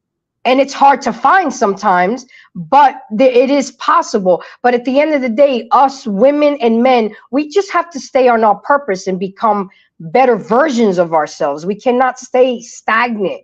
You know, but a lot of people lead, you know, us women, we lead with our PhDs, we lead with our mansions and our money and think that a man gives a shit about that, which they don't. And a lot of men lead with their money and what they have. So we're both doing a disservice to each other. We just don't go for people for the content of their character anymore. It's what can you do for me? Question to you and the rest of the ladies. Should a broke man date? Should a broke man date? Yes. He can date. He can be creative. You don't have to have money to take somebody on a nice date. You can be creative. Is barrier language. Should the broke man have a girlfriend? Committed girlfriend, exclusive girlfriend. Should the broke man have a girlfriend? But are we staying broke or are we moving forward to unbroke us? You met me. I am in college working at Burger King because that's all I can get for now. You love me. I love you. You work on Burger King too. You're as broke as me. We are both broke. Should the broke man date? Get into a relationship? Should a broke man be in a relationship? Yes. I would have to go 50-50 on that one, Fatty. Then I'll say no. He needs to stay on his purpose where he can stand on his own 2 feet. I'm stealing the shit from AMP. The show becomes fun that way. No 50-50, no sitting on the fence. Okay. Yes or no? I'll say no. So you say no. What about you, Bree? Should the broke man date? Get a girlfriend? I say yes. Shout out to you, Joseph. Appreciate you. What'd you say, Bree? I'm sorry. I say yes. Mm-hmm. What about you, Joy? I say yes. Like Grace said, you don't necessarily have to have money to date. If you're in a relationship, I think it also goes with like character. Depends on the woman you have by your side too. Because if you broke with me, we ain't gonna stay broke. You know. So would you date a broke man at your point right now? And my point right now, would I date a broke man? Yes. Depends on the circumstances. No, we don't do that. I told Grace. Has he always been broke, or is this just I am broke. I have big dreams. I'm just broke now. I have $7 in my bank account. I paid would all the say bills. right now- I paid all the bills. Let I me would tell you say what I broke would. is. Let me tell you what broke is for us. I'm Mhm. not talking about the bum, like unemployed, sitting on the couch, not doing nothing. I'm talking about the man. It works, pays all the bills, and now he has like $73 to go around. He can do fun shit, but he can, like I'm saying, he can go to the groceries, go to do you some dinner. Like, should a man like that date, get a girlfriend? No, I would think that at that point that you definitely should work on building yourself up, getting you where you want to be. And that's not to say, because I could say like I've been in relationships where my man has been at the top and something happens, right? And then I have to show up and support him and you are broke. That's different. That's relationship, right? That's us finding balance and supporting one another, right? Yes. Supporting, not depending. And that's a different thing. And so I think coming into it, you should be able to come with at least equal to what I have. But if you happen to be broke in the midst of our relationships, I don't mind supporting my partner. No, before. I see you. I'm broke. You say yes or no? No. Okay, no. Bree, let's go back to you because yes or no? I see you. I'm broke. Are you going to take me? I'm gonna say no because I'm not the type of female to take care of somebody. Okay, perfect. That's perfect. Dark Lake, pull up if you want the link. Let me know. I know it's early in LA, but I need you here too. So pull up, okay? Don't be long-winded, you and Joseph, okay? We need to be snipers today.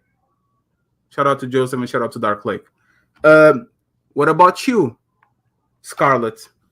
Should a broke man date, and would you take a broke man if he showed up in your, like you like him, but he's broke? Like, would you actually promote him to boyfriend? No. Okay, that's you want to elaborate on that real quick in 20 seconds, or no? You just know straight up, go get somebody. Well, even for myself, if I was broke, I wouldn't be dating either.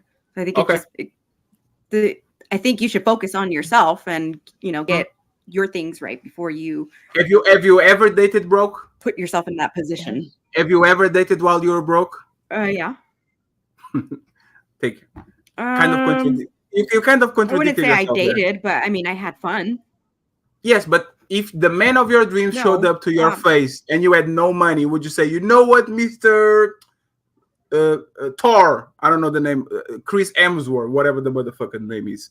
I have in no financial condition to date you. Or you say, oh great, there's 6'4" muscle man, handsome millionaire. I'm going. What would you do? If I'm broke, no. Yes.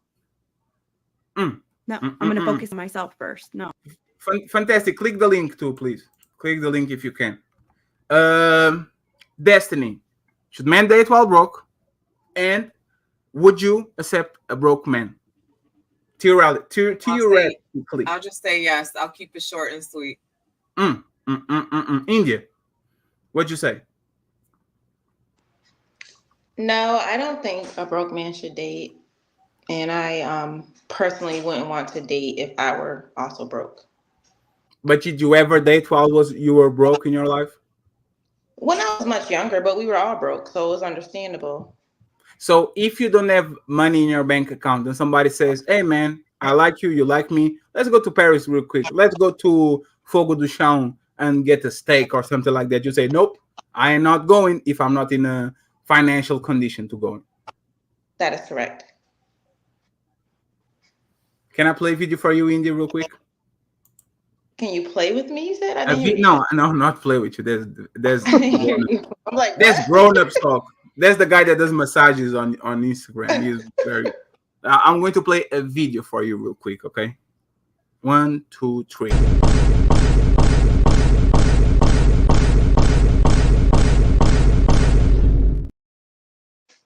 I don't believe you, India. On this particular thing, I don't believe you. Why not? Because most women are broke overall, no matter the age. Most women are one paycheck away or two from being homeless. So the reality is. My reasoning? Can I explain my reasoning? Absolutely, India. Okay. A lot of men derive their self-esteem from their income and how they can provide or how they have how much money they have. So if they have a lower self-esteem, they're not going to be able to treat me well because they don't feel good about themselves. That's the first thing. The second thing, men are expensive. When I'm in a relationship, I like to do for him too. They like video games. They like colognes. They like shoes, what have you. They're expensive. Their stuff costs more than ours. So if I don't have money to reciprocate, I don't want to be the brokey girlfriend after my man is buying me this, and this, and I can't get him a new game and a new system when it comes out. So I would at least tell him if the man of my dreams showed up and he was interested, I say, listen, my financial space, if you want to proceed, okay, but I'm not in the best space to reciprocate with you right now. I would just communicate that, but I would not feel comfortable because it's a two-way street in a relationship, and men can be. So that's fine, but if you got there like TJ is a very accomplished man, right? TJ gives money to this place like it's candy. Would you, if he's the man of your dreams, if he's a person that you actually love, admire, or respect, would you say, you know what? You are the guy that I want, but you know what I'm going to do? I'm going to say no because I can't keep up with your financial requirement. Like you are so good at what you do and you get so much money that I'm going to say, no, you know what? No, you can afford the palace. I can only afford like the piggy house, the I don't know, is the brick house, the wood house, and the other one, right? You can only afford the first one, right? But are you still going because he's a prince and he has a castle? Or are you saying, you know what, no, I'm not doing because I'm not your financial status is too high for me? I would tell him. I would communicate that. Men don't care about a woman's finances. No, India, what you do, you would go to, right? You go is fine. You would go. I would tell him and say, hey, I can't reciprocate. If you want to proceed, I will, but I cannot. I would just tell him. The straw house. Thank you very much, player one. So what I just asked the question for this, right? We are telling men to get shit that woman want so they can get woman, while I guarantee you fuck broke men for free before. Guarantee you. Who? I listen to me. I was young before. Women that get to their 30s or are a little bit older and are asking a husband to have this and this and this and this and that, they fuck the man in their past in the back of his shitty car from 1997 and they wouldn't give a fuck. They only got McDonald's and a glass of water. Guarantee you. So why should I have to work? And this is my question to the ladies so we can open up the conversation. Shout out to TJ, Mr. Fantastic, Joseph, and AFR. I see you on the back. I'll bring you up very soon. Why should men better themselves to get a woman that on her past literally gave herself away for pennies to a dime? I don't think I said it correctly, but let's go with that. Ladies, answer to what I said, and then the fellas can jump in and intervene. Why should I, fatty, work for 10 years, like Ray said, to be a man of the society and protect and provide, while Mr. Fantastic got a blow job in the back of his car in spring break 1999? Why should I be a better person for you, not for another person? You should be the best version of yourself for you, not for somebody else. But I want to get a blowjob for free. I want to go to the movies, pay $7 for a ticket, give you a very inexpensive meal, and ended up with you in my. I don't want to have to work for a house. I don't want to get that BMW. I don't want to, because I know you before. You actually entertain men that didn't have what I want. So what do I gain from that when it comes to relationships? Let me go with Joy and Bree. What do I gain? Can you repeat the question? I'm sorry. Why should I work on myself, be the best version of myself, invest in my job, invest in my craft, become a 35-year-old, 45-year-old established man with everything put together, and now try to cuff you when you 3 years ago, 5 years ago, 7 years ago, 10 years ago, gave yourself for free to a man that had nothing to show up for? Nothing. You just show up, at a glass of water, at some dick that you like, and you went. What do I have to gain for working on myself just to get the same result that the other guy did while giving way less? That's interesting. I think for me personally, it's an investment. It's a lifetime of future things that's temporary. So I would hope my person doesn't hold me to my past. I've never been that person, but who I was then and what I knew is not who I am now. right? So I would hope that I've grown and learned and matured in those 2-3 years. You can still get all of those things. That's not an issue. What I find is that when we talk about like, can women handle honesty? I think we can. I think about like how men lead with those things, because if that's what you want, but you're presenting something else, I feel like that sometimes it's like me as a women get confused, right? Because if you tell me I'm just trying to be friends with benefits or just trying to see where this goes, it gives me as a woman the option to understand that and know how to move, right? Go ahead, fantastic. Sorry, Joy, did you finish? I didn't want to interrupt you. Sorry, did I miss something? No. I just were you done? You didn't want to cut you off. Oh no, so that was it pretty much. I'm just also saying like, if we can lead with like what our expectations are, what we're looking for, it gives, I think, me as a woman the option to figure out if I want to suck your dick in the movie theater. And can I rewind a little bit, Joy? Okay. Can I rewind a little bit, Joy? That's what he said. Yeah, no, that's fine. That's fine, Joy. I want to rewind a little bit. I got you for free. Fantastic got you for free in college. When I say for free, he didn't have to put an effort. He said, hey, baby, Netflix and chill. I have something to drink. I have something to smoke. Come around. Right? He got you. Now me, as a husband, 10 years later, like Grace kind of said, work on yourself. Be the best version of yourself. And for 10 years, a decade, I worked to be a man of respect, a man of knowledge, a man of means, a man of money. Why should I do, like, what do I have to gain by courting you and having all these things that I work hard for and use it to get the best woman that I can, when Mr. Fantastic got you Netflix and chill, let's smoke and let's chill and let's do what we have to do? What do I have to gain for it? Why do I have to gain for working on myself? I think that's the question you have to ask yourself. Why do you want to put yourself in a position to do that? So nothing, right? Yeah, nothing. I feel like you do have a lot to gain. I don't know if I'm like understanding the question right, so I'll let somebody else speak and kind of like intervene. No, she understand it, but it's cool. Can I go? Yes, go ahead, and then I want Bree and the rest of the ladies to intervene too. Go ahead. Shout out to everybody, man. Appreciate you, Fatty, for inviting me. Thank you for coming, bro. Appreciate you. Yeah, man. Listen, I'm hearing a lot of cap. I promise you, all the ladies up here, if a man that, well, I'm not gonna say, okay, I'm just gonna respond to the woman that said, I think it was two of you that said you wouldn't deal with a man if you were not financially where you wanted to be. I promise you, if a millionaire man came up to you today in the Bentley, in the Rolls, and the whatever, you're not gonna turn that man down. You're not gonna get some explanation as to why you can't deal with him, especially when a woman isn't expected to be the provider in the first place. If the man's attractive enough and then he's wealthy on top of that, no woman in their right mind is gonna turn that man down over her personal finances. That's just, you guys are giving some very, very, I guess, political or whatever answers here.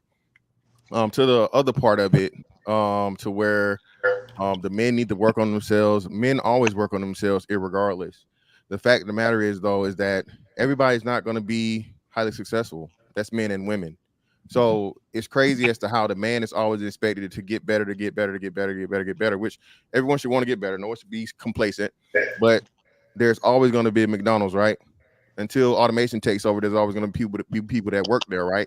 There's always going to be someone that, you know what I'm saying, has to do the just the worker jobs, the low-level jobs, because that's all they qualify for.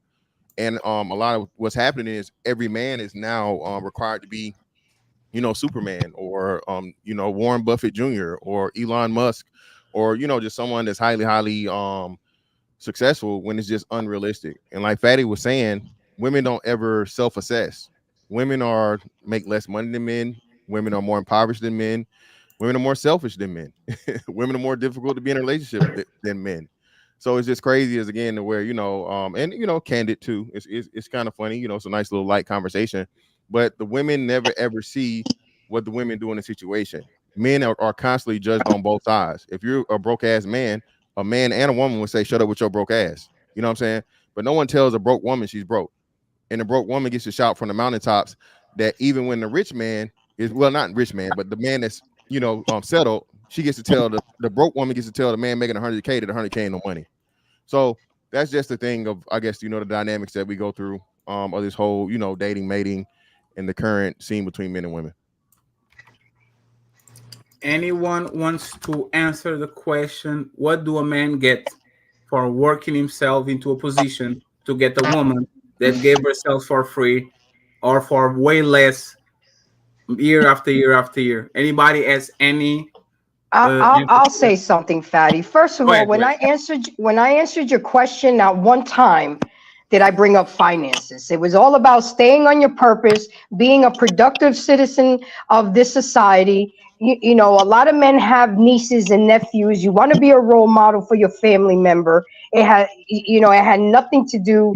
I've dated rich guys all the way to broke guys, and to me, it doesn't matter. I grew up with money, so there's nothing that a man can do that can impress me that hasn't been done already. A lot of time I find that men with money are very controlling and think they can control you. So money doesn't move me. What moves me is ambition. What moves me is your mind. What moves me is what are you able to protect me and make me feel safe? I'm older, so let's take that into consideration. I am 49, but words matter. When you say all women, you can't include all women. You can say maybe most women, because I never say all men are shit. I say a lot of men. You said all women are this and this and this and that. That's fine. Nothing is all, Grace. But right, I have actually a question for what you said, right? And I got you, Joseph. Why does that bother you if it doesn't apply to you? One second, Joseph, because I got you. It's very quick. An happy Easter, Blake. You don't need a man with money, but you need a man with ambition. What is that, Grace? Because ambition shows me that he's going to go out there and get it and stay getting it. To get what? To get what? To get money. Yeah, so money matters. So that's the thing, Grace. But you can't survive without money. You guys are being. You can't survive without money, Fatty. No, we're doing the same thing. You said I said all. Hold on. You said I said all, and you said money don't matter. Women or men can't survive without money. The question was geared towards men. That's fine, Grace. But this is what is the double talk, right? It's like me coming on this panel and saying, you know what? I don't need a woman with a big booty or a nice chest, but she has to be a Victoria's Secret model. I'm indirectly saying her look matter a lot, right? When you guys say money doesn't matter, but ambition matters, means that you want to go get her. You want a man that sooner or later is going to get the money, because if he doesn't get the money, you are going to look at him kind of funny. It both matters.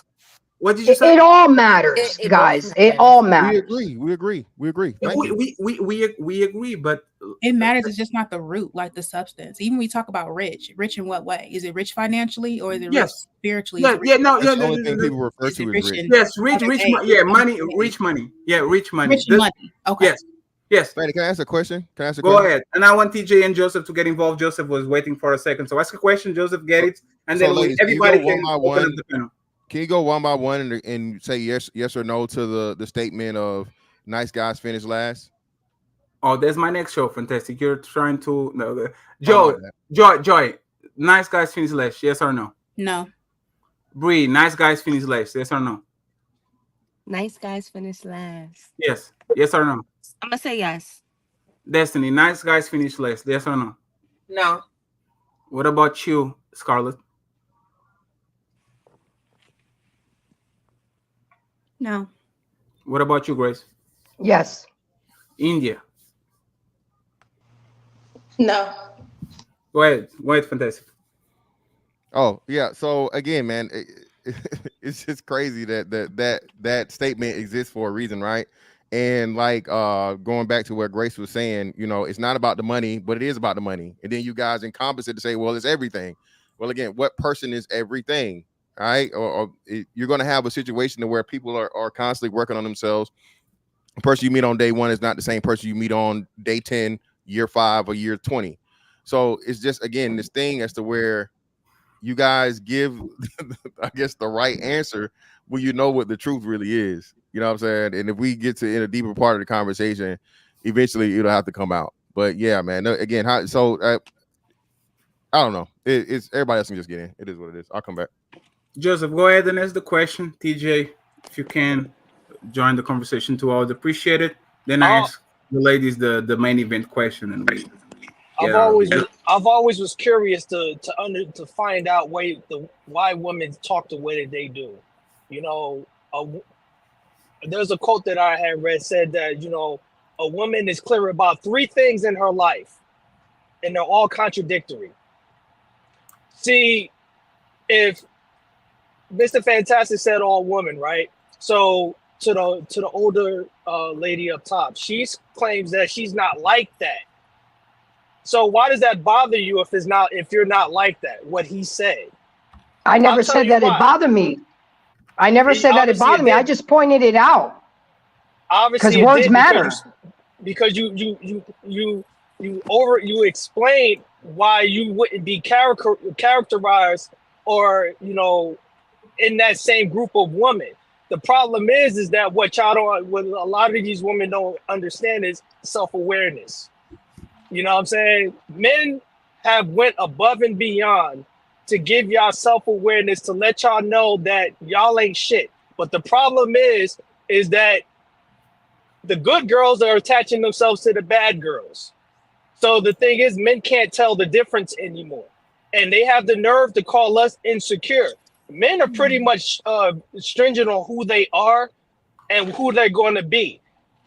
Man makes his fate. Woman submits to theirs. We're trying to figure out who the fuck y'all are. And as far as the nice guys finished last, for y'all said, no, y'all full of shit. Let me tell you why. Because if that was the case, then the manosphere wouldn't exist. Right? Most of the nice guys that y'all said, oh, you remind me of my brother, or hey, buy me something and I'll whatever, right? The ones that y'all been playing games are the ones that are in the ones that support the manosphere. So y'all the ones that have created these monsters that y'all hate, that y'all despise so much. So Joseph, let me ask you something real quick, right? What's up? What are we doing wrong? I have no fucking clue anymore. I really don't. No. Let's because very vocal about what women are doing wrong. Totally fine. I agree with a lot of what you said. Absolutely. What are we doing wrong as men? I don't know, man. We constantly let these women come up here and tell us what it's like to be a man. What a real man is. A real man is supposed to do this. A real man is not supposed to do this. A real man is not supposed to talk to a woman like that. A real man is not supposed to smack a woman back when she assaults him first. All this other bullshit. We have capitulated to the female imperative to the point where we're like the Walking Dead. These women are zombies. They bitten us and infected us, and we lost our manhood in the process. But isn't that what you're doing? Telling what a real woman does and what bad woman do? No, we don't, because we don't give a fuck about what women think. Joseph. You will always have a quote. You always have a poem. You always have something to say about what women doing wrong and what they do. You clearly separate good woman from bad woman. You literally said we can distinguish between both of y'all. You guys are so put together that we don't understand. So if you can make an assessment about what a woman are doing wrong, and you can make an assessment about what we as men are doing wrong, doesn't that actually shows a level of either lack of self-reflection or hey man, I care about what they're doing, but I don't care about my part of the deal?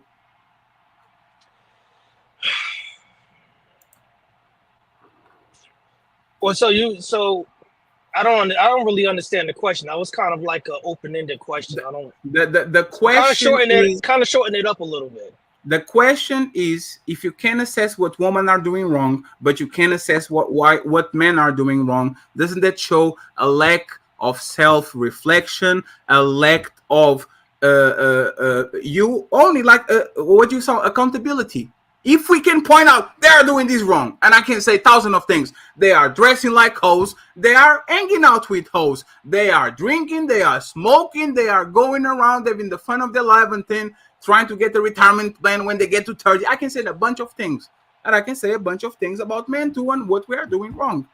What are men doing wrong? Like, why can't you, like, it doesn't that show a lack of self-reflection on your part?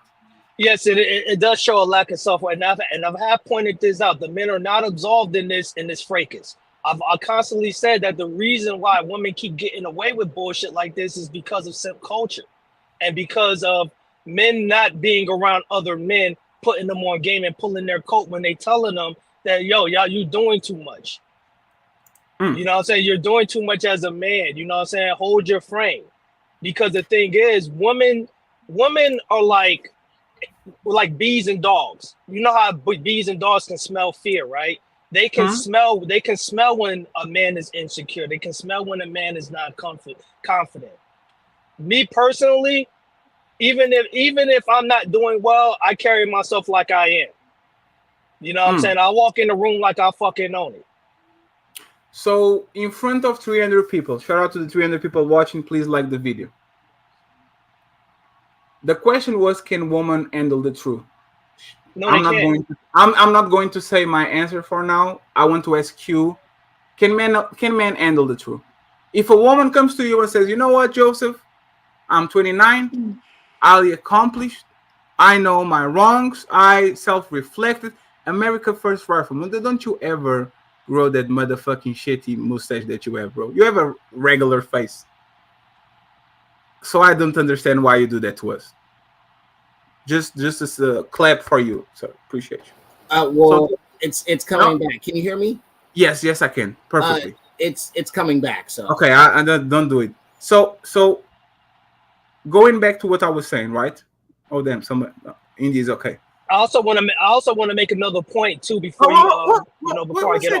One second, just the question is for you. Yeah, I'm just asking for permission. That's it. Yes. Can men handle the truth? Meaning, can a woman come around at you at 30, talk about her past, talk about how much fun she had, talk about whatever indiscretion she was talking about her real intentions when it comes to you, which probably is you are a tool for my success. You are a retirement plan. You are somebody to make my life easier. I like you, but I don't like you like I like America First Rifleman because he was the love of my life in 2013, but I never cuffed him. But can men handle the truth? That's the question for you, Joseph. Yes. You know what I'm saying? You could talk. Go ahead. Men can handle the truth because the thing is always an upside for men who actually get showed that mirror. A reality check is an improvement. Because the thing is, if somebody's only going to tell you the truth if one or two things. If you're too cocky or you're not performing up to standards. So there's a consequence behind that. So you can't be mediocre your whole life. You can't be lazy. You can't be, you can't be lethargic because people are depending on you. Men get weighted on hand and foot throughout all facets of life. So women don't share that women don't carry that responsibility. That's the reason why men play on all Madden and women play on rookie mode. So let me ask TJ and America First Rifleman if he's there. Can men handle the truth? Can men handle these? Like if a woman come here, because we've been having very honest women on these panels lately. I have 80 bodies. My boyfriend is a jester. I think that's how you say it. The jester. Yes, my boyfriend is going to do whatever I want him to do, and it is what it is because he accepted the deal. We are having very honest woman come in here and tell us the truth, and then I look at the chat and everybody's like, what the fuck, right? Yeah. So before I go to the ladies, TJ and America First Rifleman and Fantastic Girl on the back, when you came up, I'll bring you up. Can men handle the truth? Let's say a 30-year-old man meets a 30-year-old woman, and he asks about their past. Can men actually handle the truth? Okay. Well, when you say I'm gonna answer your question first, Fatty, but I want you to know I got a question for Joy, which is why absolutely. So absolutely. Can men handle the truth? I'm going to tell you right now, no, we cannot. We do not want. Don't agree. Don't agree. It's based on how we're built and we're wired. You know what I mean? We do not want to know how many dinglings you didn't fucking swallowed in the last week or year or lifetime. We really don't know. Do we know that you have been down that road? Yes, but we don't want it clearly in our face. We just don't want that. You know what I mean? It's not something that we cherish or value.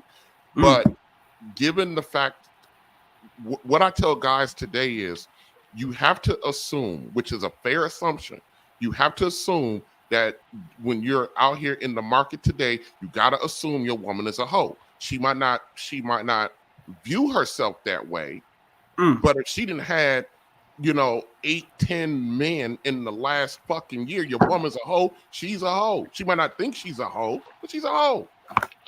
And that's what we have to choose from out here. It is not psychologically, morally practical for a woman to have that many men run through herself in a year or even in a lifetime. We're not designed for that, but that's the way we are. Point 1B that I want to make. Listen, if you are, and I'm being rough, I'm giving rough estimates. If you're born between 1975 and 1985, if you're born in that period, given a year or two, this is not our fight. We are the fucking victims of this fight. But because the same people who raised our women raised our boys. The same. And oftentimes, ladies, you were raised in the house right along with your brothers and your male cousins, and you saw the fuckery afoot.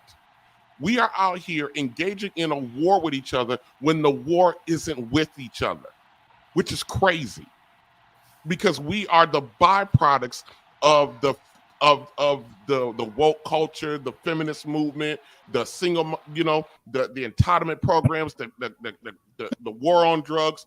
Our generation is the crash test dummies of this shit, and we're out here fighting like we did this shit to each other, and we didn't. We were victimized by it, but yet we're so what our generation need to do is two things: accept that, give each other forgiveness and grace, and then attack the motherfuckers who actually did it to us.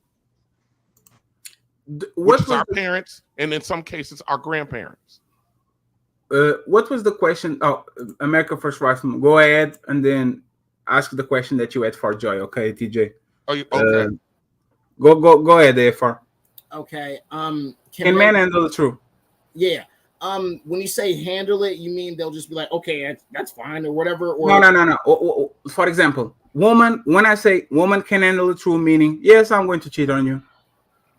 I'm telling you because I know if I'm on the 4D relationship with you, there's a high probability that I'm going to stick my dick in somebody else. Woman can handle that said true. Consequences will happen when you say that to them, right? So the reverse question is, can men handle the truth? Meaning a woman comes to us with an open book, with their diary. Hey, read it, motherfucker. There's 10 years of journaling here. Do you think most men can handle the truth, or most men are going to be repulsed? They're going to be revolted. They're going to say, nah. I'm going somewhere else. I would say most would kind of lose it a little bit, especially if it's public. If she discloses it privately or something. No, public. It's private. It's for you. Came here, 53 bodies. 3 of them, it was a train in Cancun. We had a lot of fun. I mean, yeah, most men can't handle that. I would say about 25% would cuck it up and be like, accept it, like I'm not going to do any better, which men do that every day. But a large percentage would eventually just they would what I'm looking at, they would check out mentally, and then they would. You think 25%, right? Yeah, maybe more. You know what's funny? I think half of it accepted, because half of the world is left leaning, half of the world is more conservative. Damn. People in the left gaslight themselves. It's me too. At some point of time, I was like, that's fine. Party bodies, that's regular. We gaslight ourselves into be open to get a woman that is lesbian. Like, how many men when we were growing up saying, I don't like a bisexual woman? And now if she's bisexual, yeah, we go with it anyway. It's fine. The bar is going lower and lower and lower. What was 7 bodies was a hoe before, now he's 77. Like, we are accepting shit. Like TJ said, most of us are going to cuff hoes. And when I say hoes, it's not women that are selling their body. It's women that had the promiscuous behavior in their past. Fatty, is she a hoe if she just went through like a hoe phase? Yes. No. Okay. If you were a promiscuous woman in the past, you were a hoe. Okay. Yes. I want some Scarlet Letter shit. The words are rough, right? The words is like, oh my god, he's a promiscuous pest. Most women. Go ahead. well, Fatty, I get that or whatever. It's like I don't really care if they did that or not. It's just that they should not be surprised that men don't want that. That's the thing about it, is that they are surprised, or they're just like, no, you should accept that. Like, and I'll use a small example. Like today, some of these women on a panel, their standards are very super high. And it's just like, not to use the word big back, but it's just like, since you're talking about my finances, can I talk about your big back? You know what I'm saying? No, why can't men kind of fire back and be like, well, Sent, you're too fat to date? Because you can literally bypass a person and choose the person that you want. You don't have to, like, you see those videos where people like the balloon shit, right? Where people literally are there to insult each other. You don't have to insult a person that is out of shape. You don't like it. Move along. Get the woman that is in shape. Just like woman says, I don't like broke men. Get the man with money then. You got this, girl. Go ahead. You are being mean on purpose. And I think it's a message. No, listen. There's a line between honesty and indiscreet. You are being indiscreet. I know I'm fat too. None of the ladies call me fat. None of them made the assessment about my shady glasses that I don't even wear because I'm not blind. I actually can see very well, like $1 glasses. Like, we need to be nice to each other overall. And when we are not, we become pricks and we become exactly the same thing. So we complain about it. Lie or something? No, you should supposed to lie. You need to be assertive about that shit. If they come at you, you go at them. But if they don't, I mean, this is just their standards. If a woman says, I want Rihanna. Hey, bro, you are delusional, but go ahead. You got this. Nobody needs to complain about your standards the same way they don't need to complain about our standards. It is what it is. If I only date a woman with money, they need to shut the fuck up. If you only date a woman with nice titties and a nice waist, and no, which I think is a lie. Let me just be honest. I think there's women that are a little out of shape on displays that you actually cuff. Because, see what I'm saying? I think, once again, that you just need to bypass the woman that you don't like to get the woman that you like. Well, no, I get it, but, you know, I'm just, I understand. You know what? I'll accept what you said, because you do have a point. Obviously, nobody needs to go out and slander and talk too much stuff. But the last point, and I'll pass the mic, is that unfortunately, I see on the women's side of the equation, they are very arrogant and very pointed. That's unnecessarily fair. And then when men react, then they're just like, oh, these hateful misogynist men, you know, they just hate, they don't get no coochie and all that, and it goes in that cycle. And you know, and I'm not gonna say men sometimes, like, I'm not gonna lie, like, I've reacted sometimes and what quote unquote gotten triggered, but most of the time they really say some like stuff that will push any normal man's buttons. Okay, and I'll just land it right there. I want to interject for a second. Absolutely, India. Rip his motherfucking head.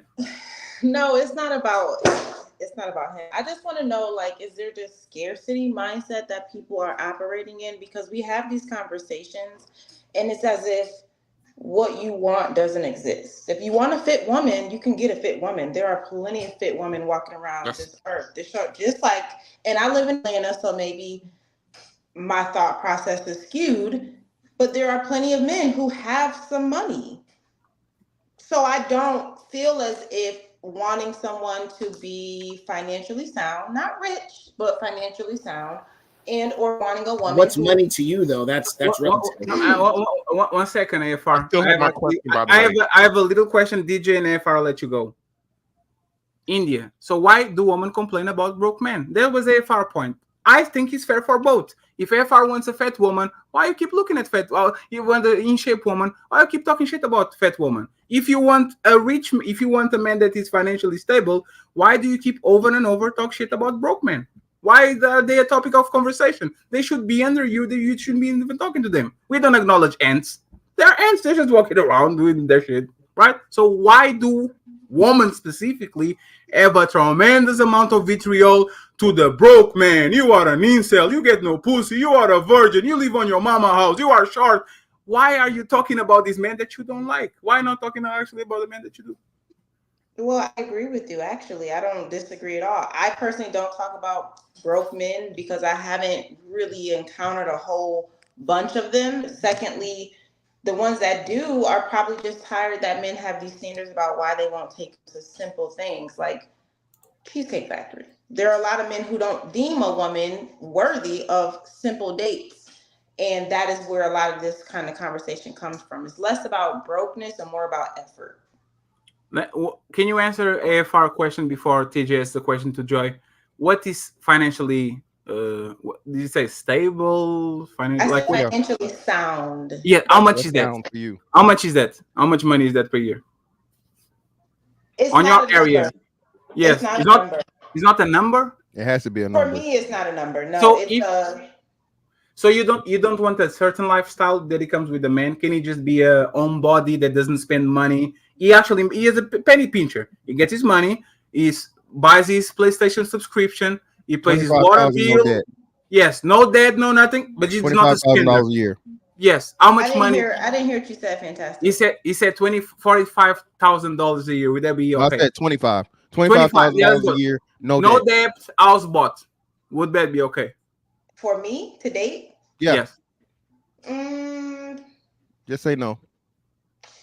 I'm gonna probably say no, and I'm gonna tell Okay. you. Oh, okay. No, it's But no, it's fine. no. Let me say No, this. India, I no, like to we don't have, travel, so India, how you would don't have to explain yourself. We know how women is like he able to travel? women like to travel. They like some bags. They like some. It's fine. Hey, his ambition. That's unrealistic. He's ambitious of being able to. It's not His unrealistic. ambition It's should not fuel unrealistic. One day he'll be there. It's not unrealistic if you have a mortgage paid. That's the Now, loophole. but this is the difference. Is his house paid off? Is his car paid off? Yeah. No debt. That's what he said. No debt. No debt.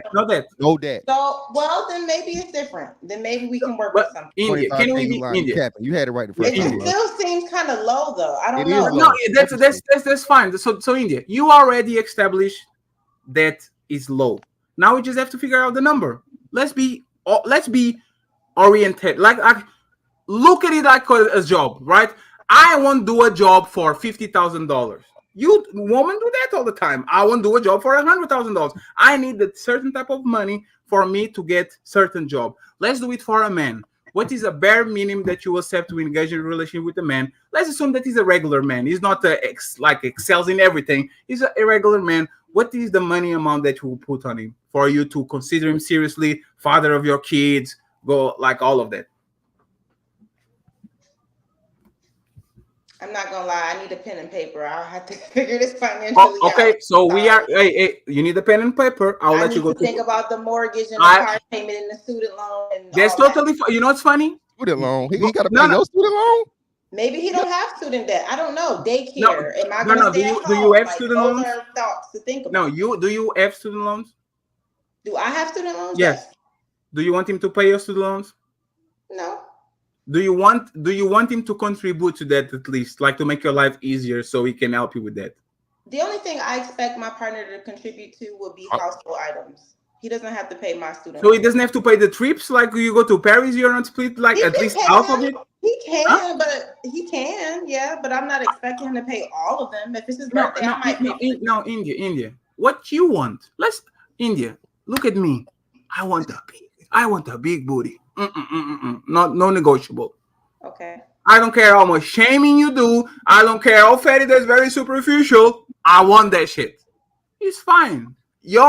Our like body thing is your money thing. Let's be honest. Let's be generous about it, right? Let's start at 100. Would that be okay? It would depend on where we live. I'm sorry. You know what's funny? No, it's funny. Buy your face. No. LA is different than 100K. India, buy your face. You know what your face did? Your face did this. When I said but 100. I don't think no. But I'm thinking about debt. I'm thinking about normal bills that adults pay. It depends where you live. 100K in Mississippi is living well. Yeah, in the majority, the 100K, Somebody calls it. 90% of the country is good, is well. But that shit Less than 5% of places that's where You 100K know- is not great money. Livable wage too, livable wage, not just what livable wage. It's only like 5 places in the whole country where that's not enough. We are losing ourselves in the conversation because she lives on a particular area. She can talk about herself in her area. She doesn't have to go along and But say. she brought in but Mississippi- Fatty, she pulled a slick one because she live in Atlanta, but she brought up LA. You see what I'm saying? But that's the point. That was the It's in purpose the for Atlanta that. area. But I think she got a phone call. Let me go to TJ. TJ, ask the question to Joy. Then we get to the main question, and then we bounce. Go ahead. Okay. Oh, India's gone. Okay. And no, she's not gone. She just dropped and she will come back. India, you have to drop and then come back. Joseph, I'll bring you up in a few just for you to say that you gave a thought or something about it. I'll bring you up very soon. It's Go ahead. kind of related to the question for Joy is kind of related to the subject that India was just talking about. I'm a little bit curious, and walk with me a little bit, Joy. I'm a little bit curious. Why does a guy have to come with equal to what you have?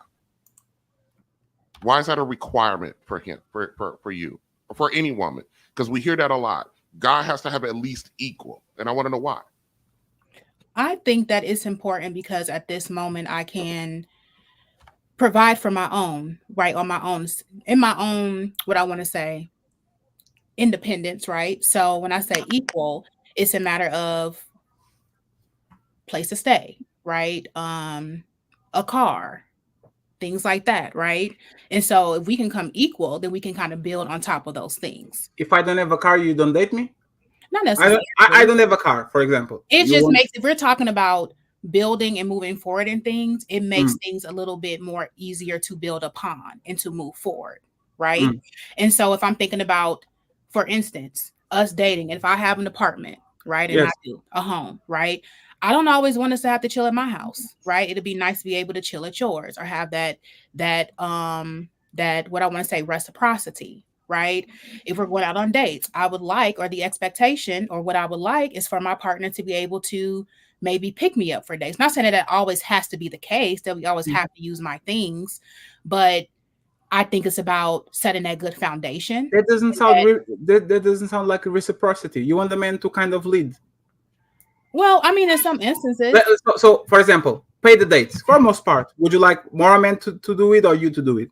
For the most part, for the most part, I would like my partner to do it, but that doesn't mean that. Like, that's totally fine. That's totally fine. Yeah, but that doesn't mean that you both. No, that's totally fine. When it comes to a place to sleep together, to have sex on the couch and all that, would you rather to be on his space more times because you feel more safe there, it's nicer there, whatever, or would you like it to be for the most times in your house? It don't matter. It don't even have to be. It doesn't matter. Okay, you drive. It's a matter of like knowing that you are. It's a matter of safety. It's a matter of trust. It's a matter of security. It's a matter of building that foundation or having that foundational thing. That's perfect. That's perfect. Can, like, build upon, right? Joy, so that's perfect. I think when we talk about reciprocity, it's also like that, the ability to have that exchange. Joy, that's perfect. I feel safe in your house. You feel safe in your house. Why should I have to have an apartment for you? Like, why is that? You require that is fine. I'm not trying to change. And DJ, that's actually a great question, right?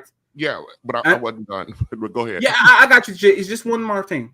If you have a house, a 3-bedroom apartment, I feel safe there. You feel safe there. We both fuck there. We don't have a problem. There's no parents. There's no kids. There's no nothing. Why should I have to get my own shit if I already have yours? Well, you don't have to. That's your choice. I'm just telling you what. No, I'm talking about you. Why do you want to fuck in my house and feel safe in my house and do these things in my house when you can literally do in yours? Yeah, we can, but I may not always want to be in my house. It's about having the option, right? And so for me right now, I work from home. I'm tired of being in my house. I'm tired of my house tired of me. I might want to go to my man's house and be able to work or spend some time, or until we come together and create a home of our own, right? And so that's just a me thing. And I think what men do that make things difficult. Like, generalize when women work more independently as far as like what we require, and y'all kind of generalize, or what I'm saying on this panel is like we all require the same things. We have different mindsets about what it looks like. No, you don't. And a lot of things we do. No, you don't. I'm never going to sit here and speak for every woman. I can't speak for every woman on this panel. I can't speak for every woman in this chat. I can only speak for my experiences, what comes with me, what that looks like for me, and I'm never going to sit here and like try to speak for someone else. Oh, sorry. I mean, on my channel, when I'm doing, we don't even acknowledge the all or the exception, because what is that doing? We're talking about the majority. and the vast overwhelming vast majority of women, and this I'm getting sidetracked a little bit because of this point that you're making, but the vast majority of the women, I mean, you come across as a group of individuals who can never be satisfied. You are a bottomless pit of being unsatisfied. It's never enough. I made the point that men have a list of things that they want to accomplish and obtain to be okay. Women have a list of goals and accomplishments that they want to attain so they can get more. There's the disconnect, and because I used to say to my ex-wife all the time, I was like, you don't understand that we are okay. You don't understand that we are okay. We didn't came through this fire. We didn't came through this storm. We're on the other side of this storm and we're chilling. You know what I mean? Why are you not okay with the fact that we're on the other side of the storm? Why do you want to create and go through another goddamn storm? So she never understood that. Let me talk to you about the money though. I don't understand to a degree. I don't understand that in the dating process, why my financial situation is any concern to you. As long as I can do provide activities on the get to know you journey and all this other good stuff, why do you need to know exactly what I'm making if we have not even discussed you becoming my wife? The only time that I think a woman should be open to the exact amount of money, my exact amount of resources, if she's going to become my wife. If you're not going to become my wife, why in the fuck do you care if I make? And I got a quick point to prove to you about why why it shouldn't really fucking matter. When I was married, in the early stages of my marriage, I made $38,000 a year. My wife made 74. She made 74. That's more than double than what I made. My wife did not pay a fucking bill in the house. Let me explain something else to you. She was moved into my house. And because her mindset, she was so oblivious to the situation she was in. At one point, she felt that her money gave her the right to be reckless with her talk, with how she talked, how she speak, how she behaved. It got so bad to the point that she told me, standing in my house that I moved her into, that if it wasn't for her, I wouldn't have a place to stay. And this bitch is living in my house.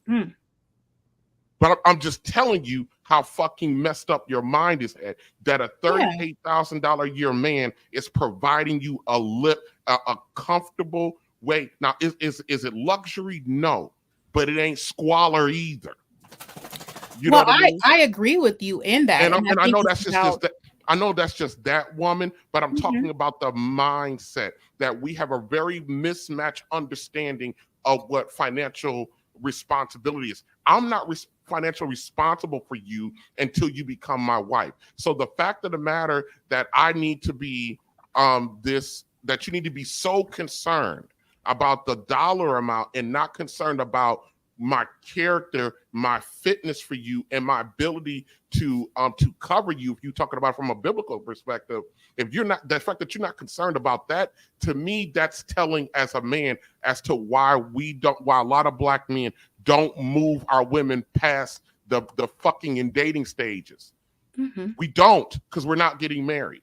None of us are. And I don't give a damn that black men are getting married slightly more than black women. We're still not, it's not enough. Failure is failure. If you understand grades, 33% and 28% is still fucking failure. So that's why I don't understand what a lot of these conversations we're having. I mean, not the conversation, but the mindset that we all go into, because we're fucking failing and we're talking and engaging in these conversations like we each got the game and going with it. We don't, because we're up here talking about the fucking failures.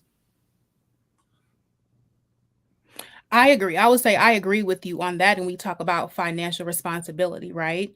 When I led with, I said coming equal to what I have. I never said anything about asking what you make, right? And so when we talk about equal, you can make $38,000 and have a car and have your apartment and be financially responsible, right? And so sometimes it is not about the amount, it's about how you do with it, what your intention is, how you move, how you operate, how you show up, how you provide.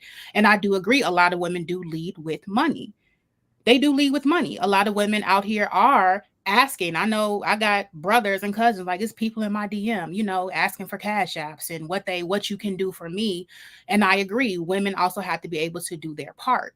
So I do honestly agree with what you're saying. It does come with character. It does come with values. It's more than just a financial thing. I think that society has us in this place where we just all are financially stressed. We're looking for support. We're looking for what I want to say.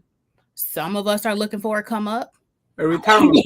Say that, whether that's. And let me tell you something, Joy. A come up, you can have a come up, but our women are. I shouldn't say our women. I'm not going to blame our women. We are not willing to do the thing that needs to be done for the come up. The fact of the matter is, when you're looking at and thinking about the fact that you want long term and forever, you have to change the mindset in the dating process that whatever resources you're going to be bringing, and a relationship is more than just the resources, but whatever resources that you're going to be bringing in, the man or the woman, that you have to have the mindset that these resources are going to become our resources, not what I'm going to bring this amount, I'm going to pay this amount. It becomes our resources. And the reason why I have adopted that is because I got to watch my grandparents.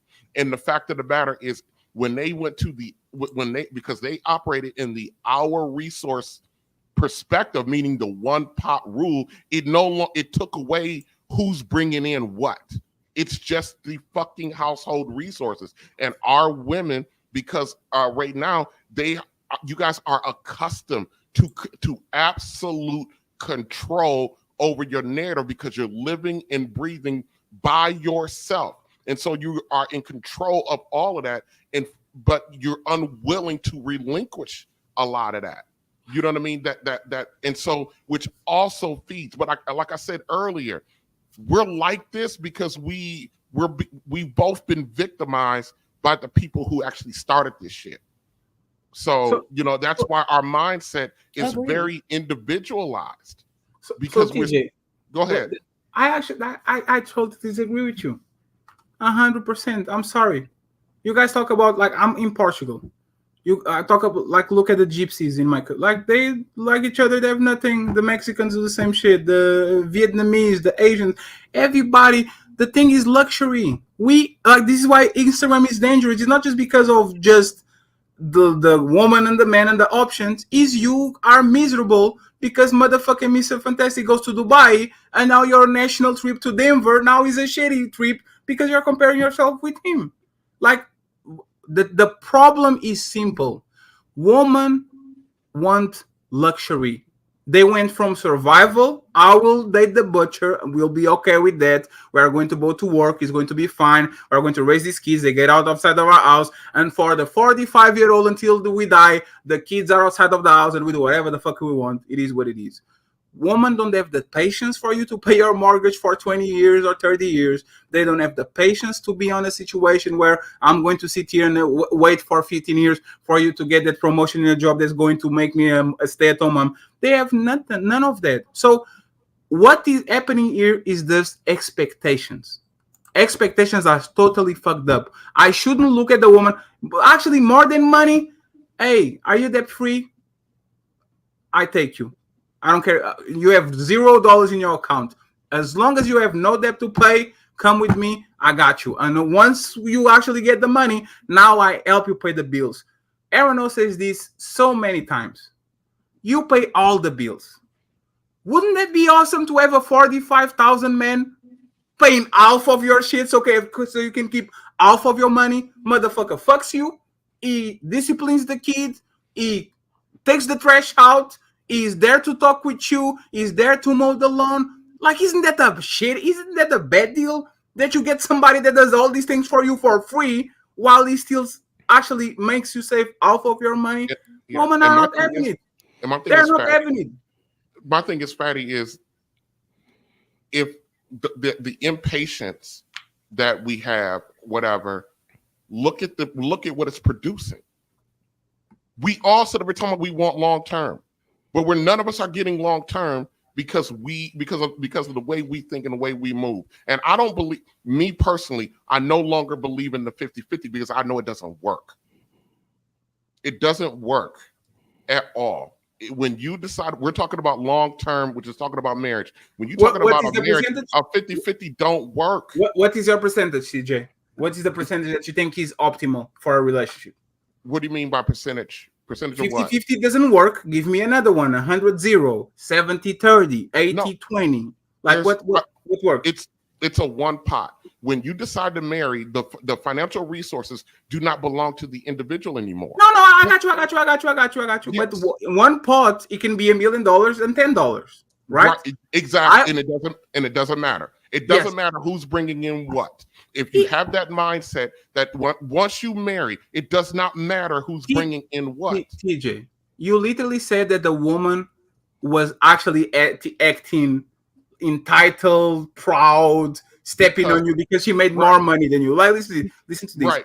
And she was like that. It's mad. So, no, TJ, because of her mindset.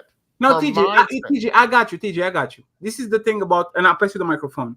And ladies, pay actually attention to this, right?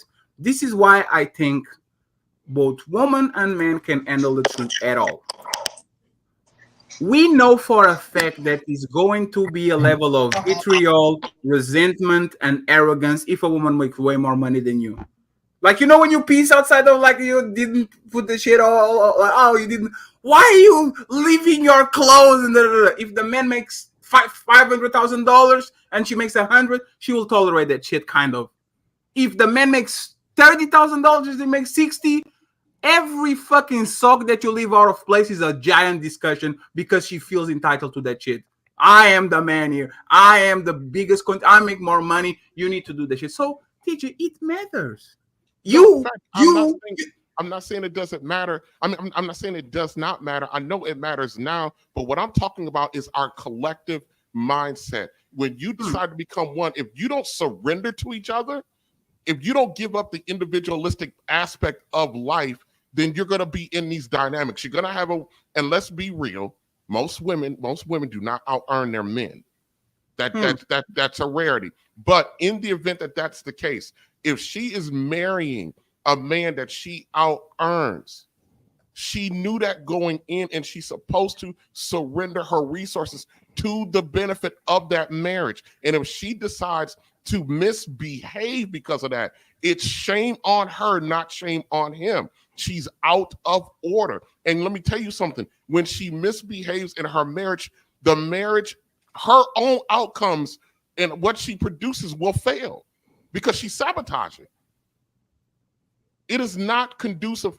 I mean, us being on our own, I don't care how much money you make.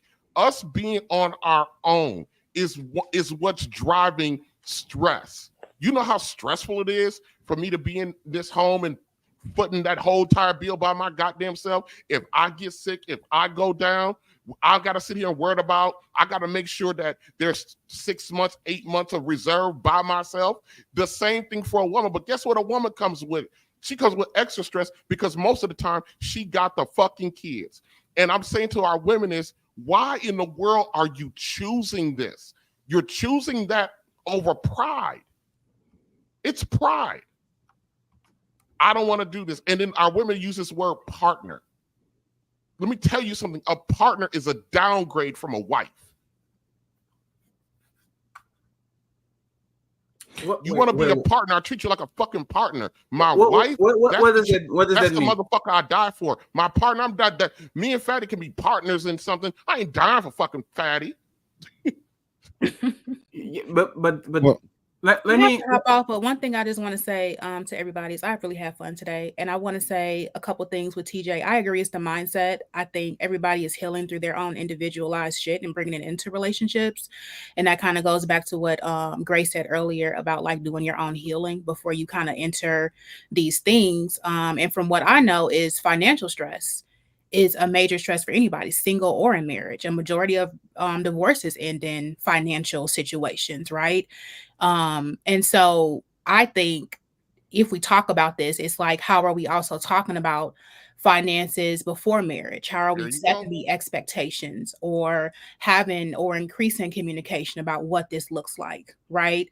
Because what I know and what I've seen like in my past or what I'm healing through or my expectations of a husband could be very different from what you've seen in your expectations of what marriage should look like, or a husband and a wife, right? So how do we have that conversation to say, what does this look like for you? Not what society compares us to, not what I've known or seen, not what you've known as a seen, but what does this look like and how does this work for us? And not jumping into these relationships, not jumping into these marriages, just to say I'm married, just to say whatever, but really making informed and intentional decisions about moving into these things. Before you go, Joy, because we're not going to stay here for a while too, would you marry a man that you out-earn 2 times, 3 times? Yes. Okay. Appreciate you. Thank you very much. Friends, everybody go ahead and follow Joy. TikTok is there. I appreciate you, Joy. And I see you soon. So thank you very much for being here. Let me bring all the up there. AFR and Joseph, please be precise. Ask the last question to the ladies, and then we get out of here. Okay, go ahead, AFR, and then Joseph. Okay. As a man that's in his 40s, that's dating still. Well, not anymore. I don't date in America. I'm a passport bro. But I'm just saying, I know other men. Do you have a passport? Huh? Do you have a passport? Yes, sir. And a TSA card. Yes, sir. Let's go. I can show you. No. I trust you. I just, because they are doing the joke that you're a passport bro, but you don't even have a passport. I just wanted to confirm that. No, I've been all over the world anyway, so it's pretty funny. But anyway, yes. There seems to be a recurring theme with a lot of men, from young men that are 25 years old making $300,000, whether it's in IT or some other high earning field, to men that are, maybe from the ages of 26 to like 40. All say the same thing. They get ghosted.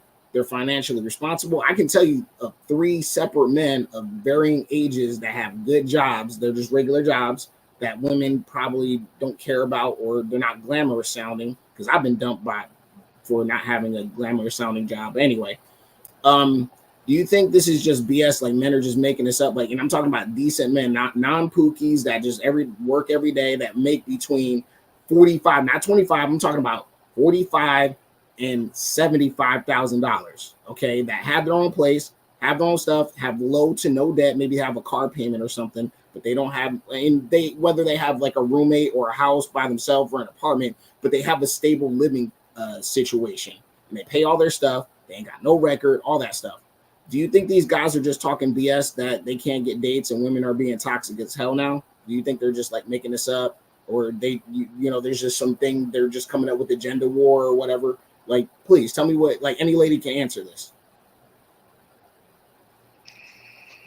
I think that they are not making it up, but I do think that they may not be pursuing women that are more suited for them.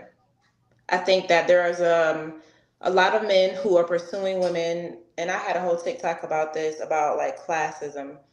And the reality is that if you're a man that's certain, kind of like a regular everyday person, I don't think it's fair to pursue a woman who may be in a higher bracket than you, who's used to a certain lifestyle, and then expect her to perhaps, I don't want to say relinquish it, but relinquish it just because you like her. That is where I think a lot of, wait, can I please finish my statement? Because I don't want to. Absolutely, Andy, I apologize. So I think, and it goes for women as well. There's a man who might be, as men always say that, women want the top 20%. Let's say this top 20% is a 6-figure earner. He don't got a lot of baby mamas all over the place. He's fit. He's over 6 feet, etc. And we are not in shape, but we may not have this, and this that men apparently want. Then yes, I think it's.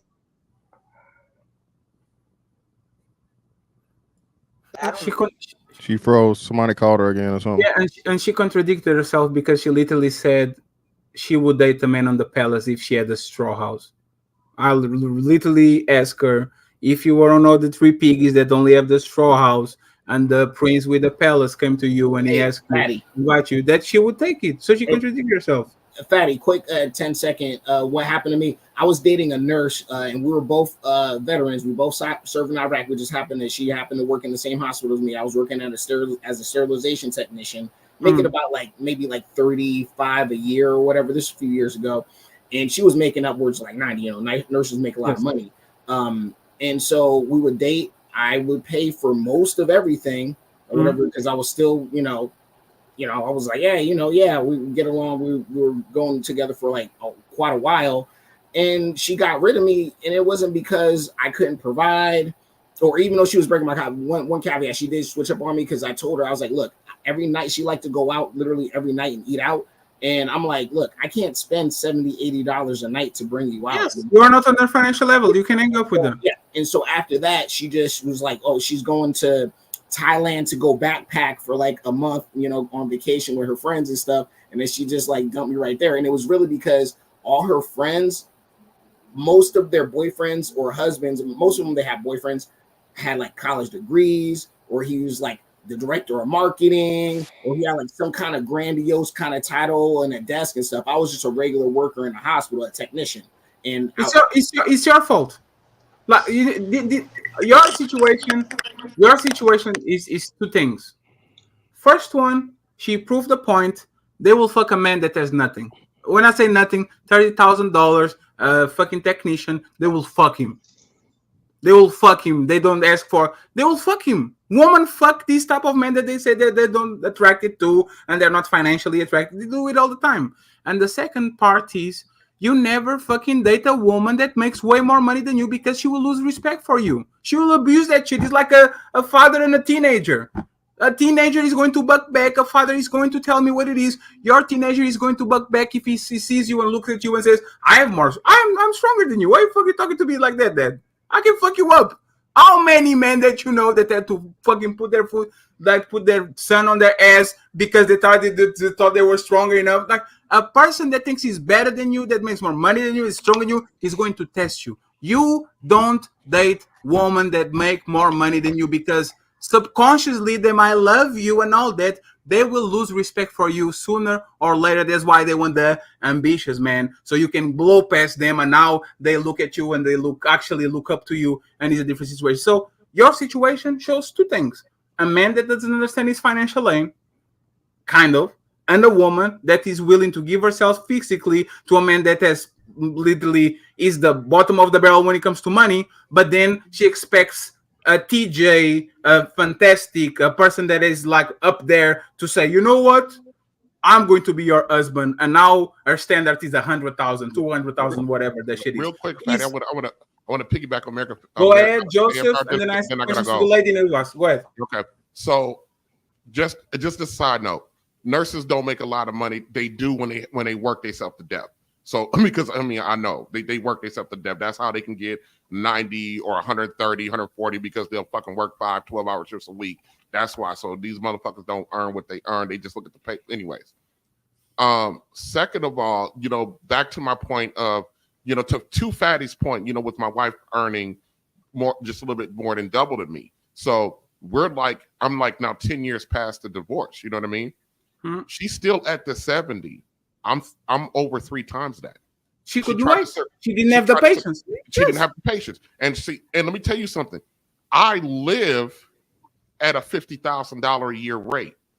I earn quite a bit more than that, but my lifestyle is that of a $50,000 a year brother. Most times most people will have no idea. Most women looking at me out in the public every day, they would think I'm some broke, homeless, bummy dude right up until they women don't respect men who live below their means. But go ahead. I know I don't. But see, here's the thing. I now that I'm a little bit more wiser man. I can give a fuck less what they respect. I know what's important. I know what is needed, and I move and operate according to that. And the lady that's going to come in and be a part of that, whether that be now or 5 years from now, will understand, the security that comes with living like I live. And just because I live out of a $50,000 a year budget, that doesn't mean that I'm living, I live in a really nice neighborhood. I have a very nice home. I have. Do you provide luxury, TJ? I do have international trips and all like that. Yes, I have the ability to do that, But looking at me out on the streets, you don't understand that, because that's not how I carry myself. Because I'm of no concern about impressing. I don't need to impress anybody anymore. I didn't got that old where I don't need to fucking impress. But the lady whose mind is right, who gets closer and gets in, will see and will benefit from that. Let me get Joseph real quick. Joseph, please. Like, not fast, but just don't lose yourself, please. I have a question to Scarlett. I have a question to Destiny, because they've been quiet for an hour. We get to the ladies and then we leave. Go ahead, Joseph. Well, what can I say that hasn't been said already?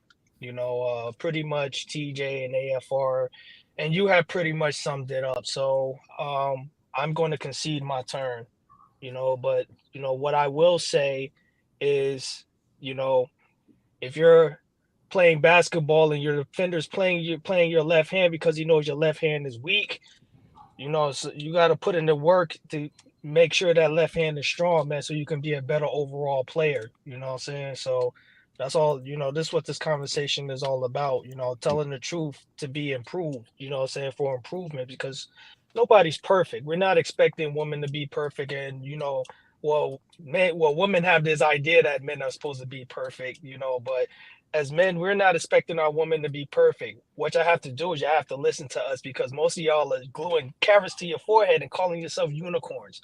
And last time I checked, unicorns don't exist. You know what I'm saying? So we have a very, very jaded, they have a very, very jaded mindset that's actually, that's actually amplified by other women. Even the ones that claim that they're professionals and don't fit that lifestyle, always go out of their way to defend that. And I'm really confused with that, because all black men, they say black men are thugs, but I don't get mad at that because I'm not a thug. So it's say this, my regretted letter. I get punked because I'm out of the game. Swear it up. Sometimes I get on these panels, and because I had the vasectomy, but I still can have kids because my kids are storage in a lab. And I said, I'm just dating. I'm not getting married. I see the pollution that is out there. I'm not going just to peak. I get punked. I don't understand the middle of the road man that still wants to play the game, seeing whatever is going on here. I'm not talking about the married man. I'm not talking about this. I don't understand the type of man that looks at the pool. Oh, that shit is full of piss. Jumps on the pool, goes outside. Motherfucker, there's piss on the pool. Don't understand it. I have no idea how this shit works. Don't understand I don't understand the dynamics of a man that keeps criticizing whatever is going on in said pool and then turns around and says, hey man, I'm still going to jump in there. I'm expecting men to know better. You guys are going to lose. I'm going to lose, with all the respect. If I'm married in 6 years, 7 years, when I get bored and shit, I will lose. I will lose something. Either my patience level, my stress level, like my half of my savings, my house, I will lose. That's what's it going to be for most men. And I'm trying to understand, when are we going to actually look at the shit and saying, that's probably what's going to happen. Some of us might be lucky. Some of us might not. But trying to push women into something that they are not is not going to happen. None of these women is going to listen to something that we say here and they will say, you know what? I changed my standards. They are going to have to fall flat on their face, see the tension disappear, see all that, so they can actually change their mind. So my question to the ladies, and Joseph, you said goodbye. My question to the ladies, I want to start with Scarlett and Destiny, and then I go to Bree and Brace, and then we leave.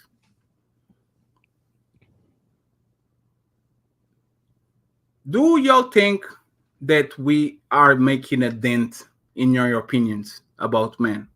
Like when we talk to you and we say Instagram is dangerous because the guys are going to, when we talk about these things, do you think that we are actually, do you know that we are making a dent on your perspective while you view relationships, the new information, or this is just something that we've been here for 3 hours, we talk with each other, I click on X and I go right back to the same situation that I was before because Fatty, TJ, Fantastic, AFR, whatever, their opinion is their opinion. I do what I want.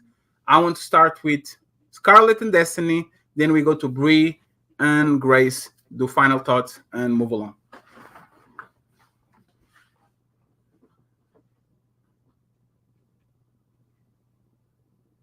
So go ahead, Scarlett. You got it. For me, a little bit of a delay. You know, that I can definitely. Oh, okay. So I'm taking in everything. You know, everybody has their valid points. I see, you know, the opinions come out with a better understanding of, how relationships work and the commitment and the communication. And I think all that is key to really making a relationship successful and choosing each other every single day, not just when you feel like it. I think it's choosing your person every single day and fighting for that relationship and making it strong. Scarlett, yeah, I don't think Scarlett, I don't think you got my question. Definitely, I'm taking something out of it. Scarlett, you're taking out something out of it. I'm saying I'm taking stuff out of it. So from everyone's perspective, can you tell us one thing that you points too of? I'm sorry because we have a delay. So and the question is, tell me one thing that you learned from having these these conversations, online conversations, see people talking, the podcast and all that. Can you tell me one thing that you learned? They were like, oh goddamn, that's actually is going to improve my relationships, whatever.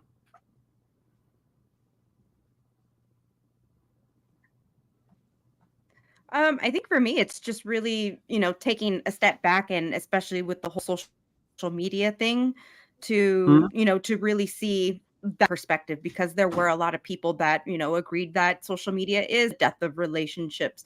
There were some of us that agree that it's not. So that's definitely something for me that I'll take away with it and try to see that perspective of why.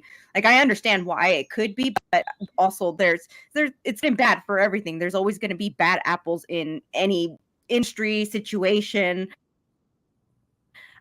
So I think it's just very green flags. What about you, Destiny? Anything that you heard on social media, this podcast, all of that, did anything that you remember oh damn, that's going to improve my relationship? Do you remember of any talking point, anything? Well, first of all, a lot of these topics, I don't fall into these categories. I was taught to respect your man. I listen when my man is speaking. I do not interrupt him.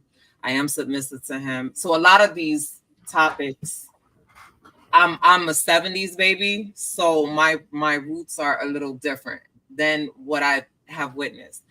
I think you had a question. You mentioned something about, are the men making things up? I don't think they are.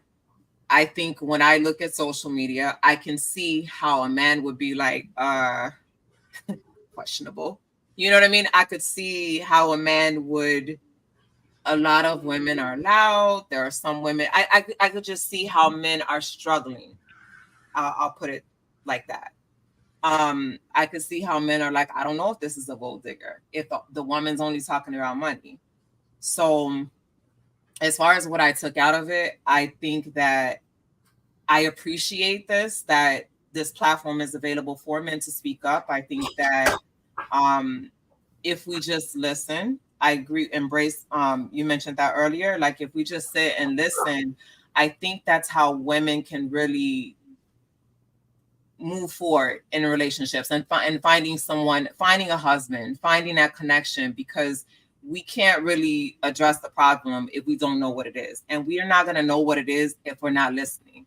So if we're cutting the man off, especially when you're in a relationship, that's a no. That's just a no.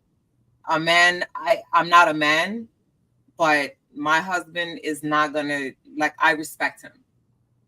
He knows that he could take me somewhere and he's not gonna be embarrassed.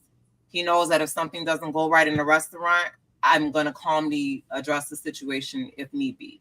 He knows if he tells me, babe, I got it, I'm gonna be silent. So my roots are different from what I see. Not to say that there are not other women like me, but my roots are different. So some of these topics I don't fall into. So I can't, you know what I mean? I yield the floor. So just last, do you think that woman can handle the truth? Yes. What about you, Scarlett?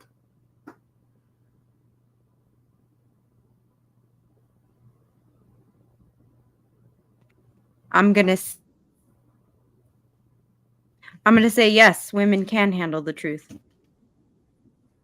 Yes. Okay, Bree, did you learn anything from this conversation? Not this particular, but these conversations in podcasts in general that you can point out that you actually learn? And can a woman handle the truth? To answer your question, I have learned that communication is key. We both have to listen to each side. I understand both sides of the coin. I understand the men's perspective and I understand the ladies as well. We have to reach a happy medium, but that also comes with the mentality and communicating effectively. Do I think that women can handle the truth? Yes, it depends on the person's mentality. That I think for men and women, it depends You on how said strong. yes. You said yes, and then you said it depends. It depends on your mentality. So to answer your question, yes. Do I think women can So handle the most truth? women Yes. can handle the truth. I would say most, yes. Mm. I'm not going to say all. TJ, you're muted, by the way. I don't know if you're talking to us. Embrace the grace. Okay. I always try to take away something from whoever I'm affiliated with, or whoever I work with. Again, I told you, Fatty, my channel advocates for the men because I'm trying to be here to help women to learn from my mistakes. Can women handle the truth? Absolutely fucking not. We say we can, we think we can. I learned the hard way. Don't ask questions to answers that you're not ready to deal with.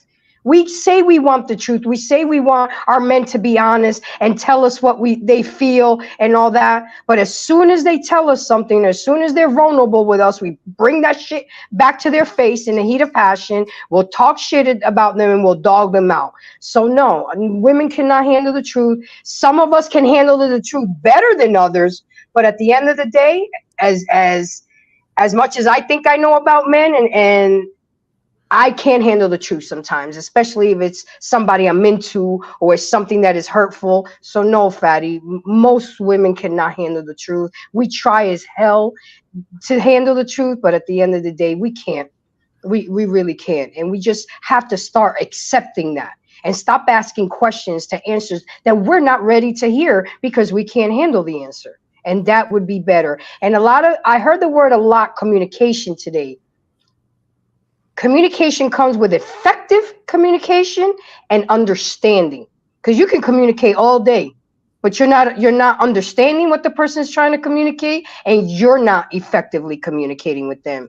So with that, Fatty, I just want to say thank you for having me. It was an awesome show, and I hope one day you come over to my side and see what I'm about. And ladies, thank you for everything and all the good conversation. Thank you very much, Grace. I will see you soon, absolutely. And the Untouchables are going to make a stop there. Appreciate you, Grace. Thank you very much for that. Can woman handle the truth? No, they can't. Again, women always say, be honest with me, be honest with me, be honest with me. But if you let a woman know that she's one of many, she's gonna have a problem. Okay. Again, the story AFR told, right? I can handle it. The money don't matter, all these different things. But when you put the friends into it, and now she has an outside opinion of, or comparison, her man doesn't stack up to all the rest of the men in the friend group. Now she has to, you know what I mean? So again, man, you know, women are survivalists. Women are, you know, it's just in their nature. So they're gonna do what's in their best interest. It's like the famous scene from wasn't it that damn thing? Show with Taraji P. Henson about huh? Not Power. The other one. Empire. Yes. I got to do this for me. I got to look out for me, right? You know, she got to do what's best for her. So again, man, women gonna always say and give the perfect political answer or the right answer, but you know, when it really comes down to it, no, they can't handle it.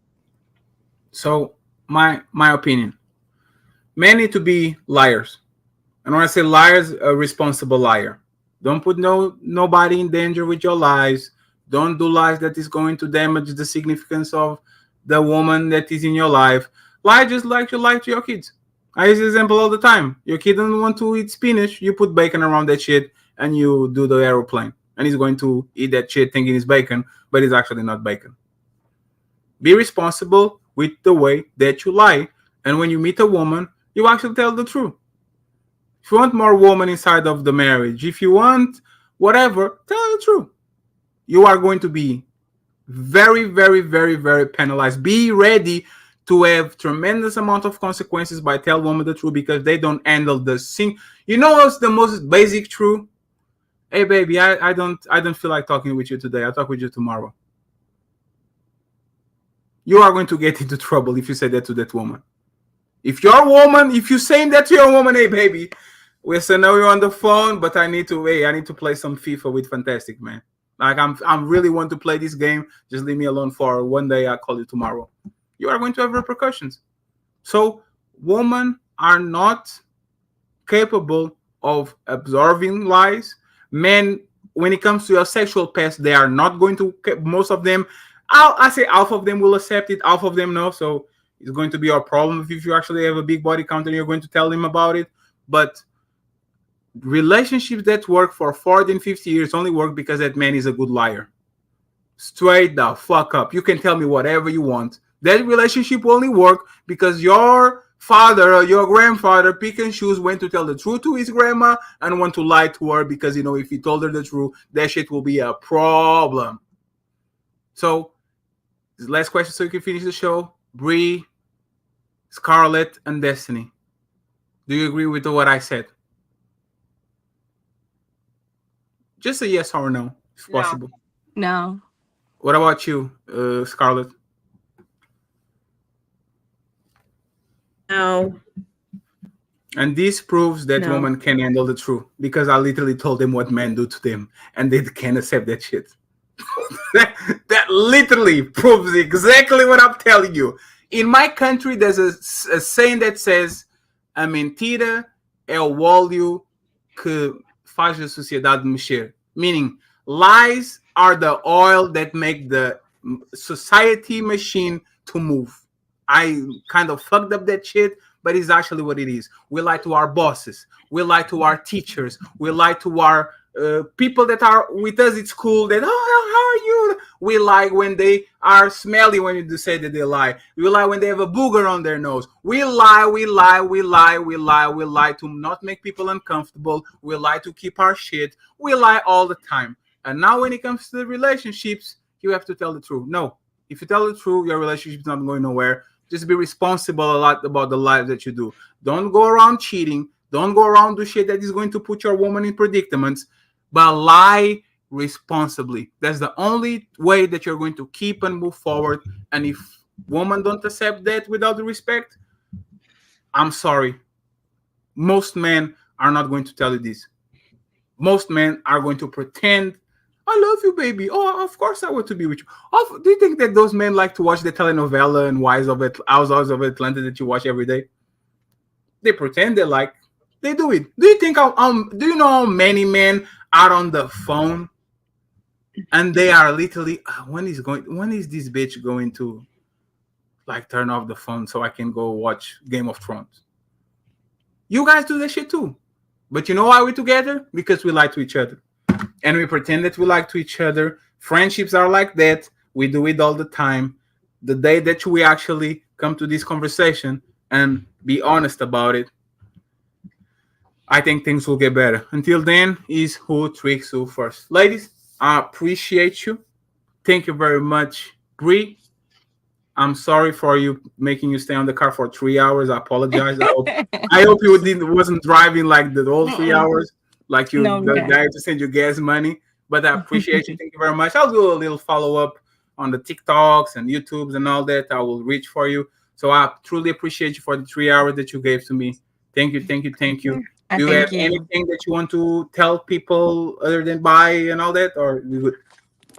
No, I'm good. Thank you very much. Thank you guys for everything. I appreciate it. I hope that you have fun.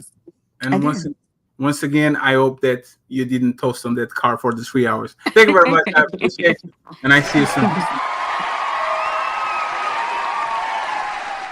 Carlos. Bye. Appreciate you.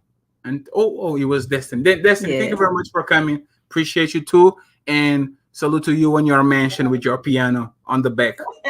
Salute to y'all. I appreciate you. Thank you very much. Thank you. And finally, Grace. We're going to do a visit to you very soon. Every time you want to come up, because you are the natural adversary kind of the woman that we have on these panels, because they are raw. So they are going to come on rah. It was mild today. I was expecting a little bit more, but that's okay. That they are if I did that, they show their claws. But when it's a woman, they have difficulty into actually push back because of the sisterhood thing. So you were harsh, and they kind of like, I respect what you're saying, and I agree with you, but it will never be a harsh pushback ever. Like you need to get, you need to get on the conversation like 2 hours in for them to actually show their claws. They are not. Patty, I've been called a black women basher, a pick me, a end lover. I mean, I've gotten it all. Trust me. That's why I told you about what I told you. Who I sent you a message about. Her. I mean, it's been bad out here in these streets, but I don't give a fuck. My point is to help people become better versions of themselves. See how we can do better. Love each other. Have better relationships and family units. So these kids who are so lost in the sauce because of the single mother epidemic. So all I'm trying to do is make a difference. But I don't care anymore what people, I welcome the smoke now. You know, when I first started, I was a little bit green and, you know, in my feelings about it. But, you know, as you get into this game and you start working with people and you grow mature in this game, I don't care. I welcome the smoke. Bring it. Grace, once again, appreciate you. Go ahead and follow her link. She's going to be tagged, and we're going to make her visit very soon. So, Grace, I appreciate you. Thank you. I appreciate you. Thank you. So, friends, we reached the conclusion of the show. I'm going to read the super chats and the cash apps pretty soon. I just want to say one thing to the fellas. Fellas, I've been noticing. Do you know when stand-up comedians are seated watching a stand-up comedian like act, and the motherfucker is killing it, and everybody is either from like they don't celebrate, they don't know, they don't clap. We need to stop being more selfish with the microphone. The difference between women and men for a lot of times on these conversations is that men usually are straight up to the topic and women are all over the place because women talk like women and men talk like men. I'm having a lot of difficulty in understand that men come on the panel and they will talk about what they want to talk. They don't read and react. They don't look at a topic. They can't stay on topic without going on the soliloquies. Being very honest. Can't understand. You guys need to be better. You guys need to be better. Become better panelists, veterans. Straight up, listen, read and react. Don't be the player that gets the ball and before he goes off court, he's already, I'm going to pass behind the ball and I'm going to dribble and I'm going to finish with my left. No, read and motherfucking react. Get the ball, listen to what people are saying, react to it, make a spin. The woman went to the left, you go to the right. Pass it beyond. Like, read and fucking read. This shit is becoming nasty. Especially when we are having almost the same metrics. And this happened on AMP a lot. I kind of noticed it on AMP a lot. There are some panelists that they want their moment. And no matter how good the other person talking point was, they can even not. They can even do the, hey, that's a good point, brother. They are ready to take the microphone and say what they want to say. They don't acknowledge. They don't let the shit marinate. They don't give props. They are not rooting for them. It's everyone for themselves. And the conversations break up a lot because now everybody's talking about what everybody wants to talk about. And at the end of the day, I'm looking at shit and say, wait, where was the very main topic? And I'm telling these in front of the cameras so we can become better. Be water. Adapt to the environment. If you go to Ray Midnight, chill the fuck up. If you go to Ali, you need to have a more elevated conversation. If you come to Fatty, time to have fun. If you go to Sharon, solution-based gang, time to lie. If you go to Daryl, time to simp. You know exactly where you are and what you do. Be motherfucking water. Okay? So let's be better. Don't come in with a pre-recorded speech. Listen to what women are saying. Ask like actually specific questions so we can move the conversation there. Today, I actually didn't like the show because as soon as actually we brought the men up, and once again, I don't want to try. Shout out to TJ, shout out to America First Rifleman, shout out to Fantastic, shout out to Joseph. The woman were, I wanted to test where this shit going. And the woman were for 1 hour quiet. Like, we need to be better. It was a fun show. A lot of people, good money, 22 members. All of that, it was a good show. Shout out to all the intervenients. I just want to make sure that this is addressed because a lot of people kind of don't see themselves when they are talking in the mirror. It's not about what you want to talk. It's what about we are actually talking. Read and react. Be motherfucking water. That's how you get better. Okay? Doris, with a pizza fun. Thank you, Doris. I appreciate you. Thank you. Thank you. Thank you. Thank you. Thank you very much. I love you. I love you. I love you, I love you, I love you. My boy Dark Lake in the people says, likes up, people. Thank you very much, Dark Lake. I appreciate your time out in the building. Says, it's Sunday, sir. No raging today, Joseph. Oh, and I'm going to do a show about that bitch-ass nigga called Taz. Sorry, Chaz, that wasn't for you. Jesus Christ. Taz abusives. Motherfucker. Who are you talking? Who do you think you're talking to? I'm rested. On March, I made 15 shows. Didn't bother almost nobody. Was quiet for the most part. Didn't engage or nothing, no fuckery. And there was blah, blah, blah, blah, blah, blah, blah, blah, blah. Talk. Yeah, you guys, I'm telling you, if I die tomorrow, you're going to keep talking about me. So I'm going to give you what you guys want. Truly.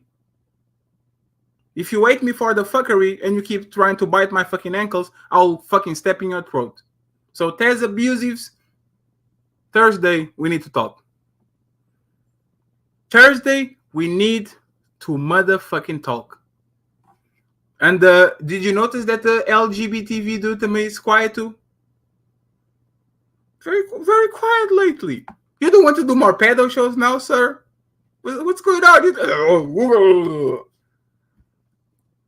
Why are you quiet now? Why are you quiet?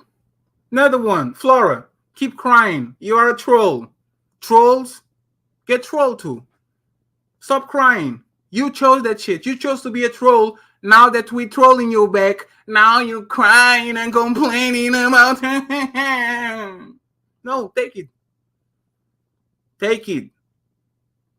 You came here as a troll. You still like to troll people. Take it. It's not my fault that you have a mole on your nose. It's your fault. Go take that shit. And finally, Mr. J Prince.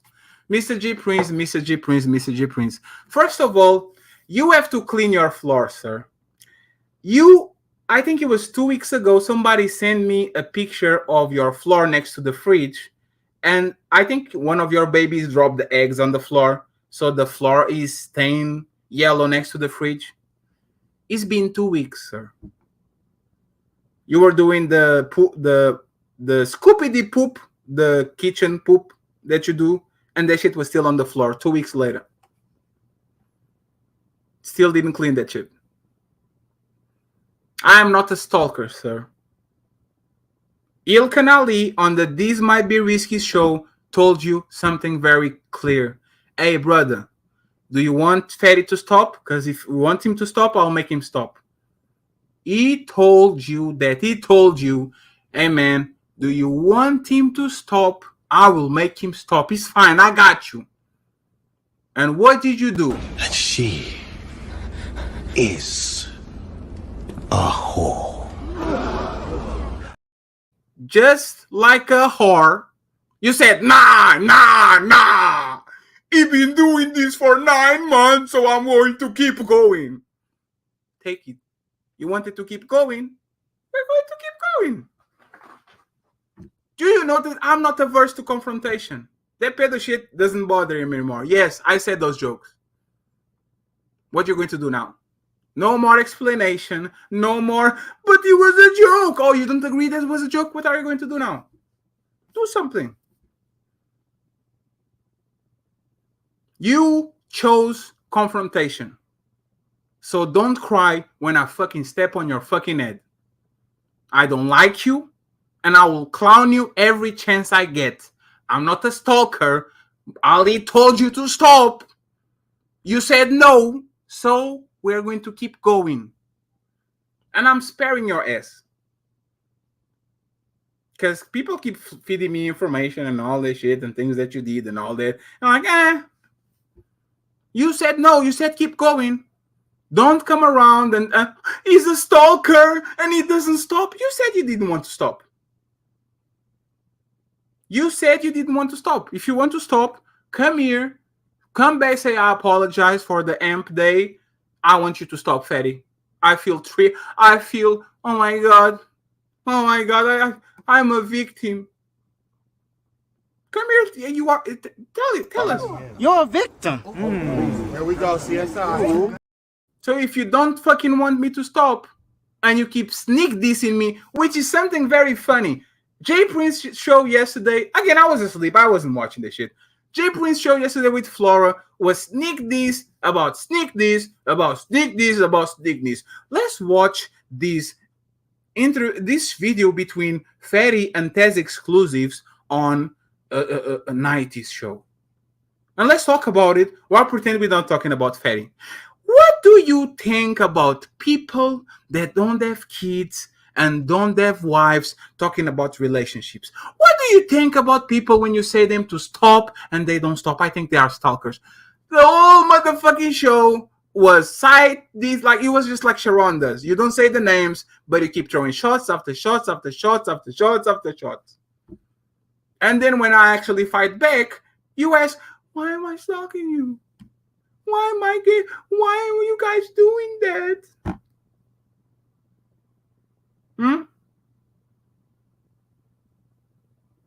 You guys keep talking. I'll keep smacking you. You don't want to get smacked? Stop. Same thing with as abusives. I went to Nightish.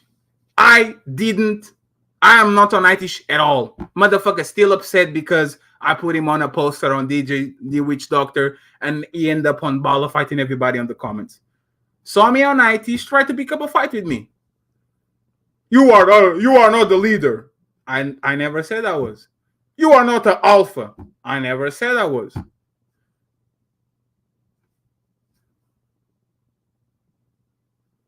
Keep fighting me.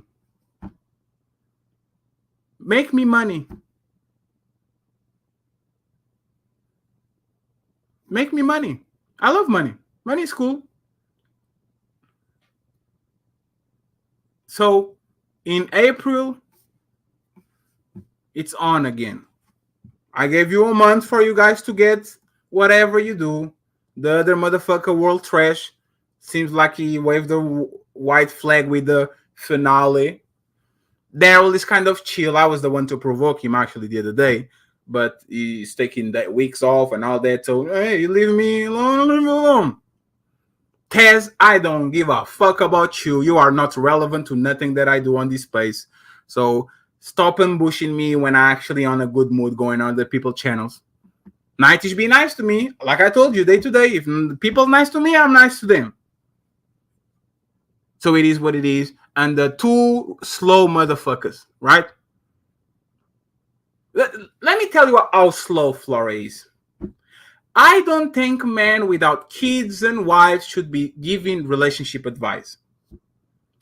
One, I don't give relationship advice. I literally tell every day, this is my opinions. You shouldn't follow nothing of the shit that I say. Not a financial guru, not a fitness coach, not a life coach. I don't know nothing about nothing. But imagine you telling somebody, I think people with no kids, no relationships, and no woman should be talking about relationships. Flora, where is your man? Where is your husband? Where is your kid? You are the same as me. The only difference between me and you is that Thanos nutted on your face. Other than that, what's the difference between me and you? I'm talking about shit that I have no information about. You are talking about shit that you have no information about.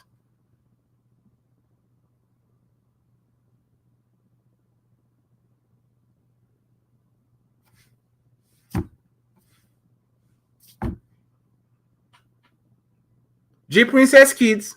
You see how he treats them yesterday, calling them motherfuckers. Literally, turn around, kids crying. What are you doing, motherfuckers? I thought Flora was for the kids. One baby mama is a dope addict, lost all her kids. Another baby mama, 3 baby daddies, broke a broom on her daughter's face, extremely abusive, going to jail. Pimped the woman to her landlord, live with another woman on the car. What do you know about relationships? You don't have a wife. You are a bad parent.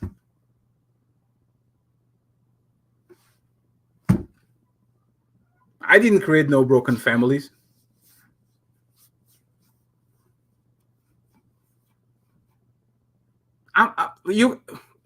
Friends, I will repeat this. You want to keep this going, make me money. You know that my people love these shows. Like, come here, Taz on the panel, on the thumbnail, Jay Priest on the thumbnail, Flora on the thumbnail. I come here, I make a fucking dope show, put 10 clips together, and I'm reacting and getting $500, making everybody laugh and go about my business. You have 2 fucking choices. Either you leave me alone, or you get ready for whatever I have for you. Pick a side. Again, I don't hold grudges like that. I don't forget about shit, but I don't hold grudges like that. Like a Nighty is a good example. Nighty is being dope with us. He comes here, says hello, fatty, and all that. Fine. Not being messy, not throwing shots, no, nothing. He's nice to me. I'm nice to them, day to day. I will give Flora and J Prince the opportunity to go about their life and leave me the fuck alone. Stop saying shit that is going to be reported to me, and then I have a video to make. I already told you.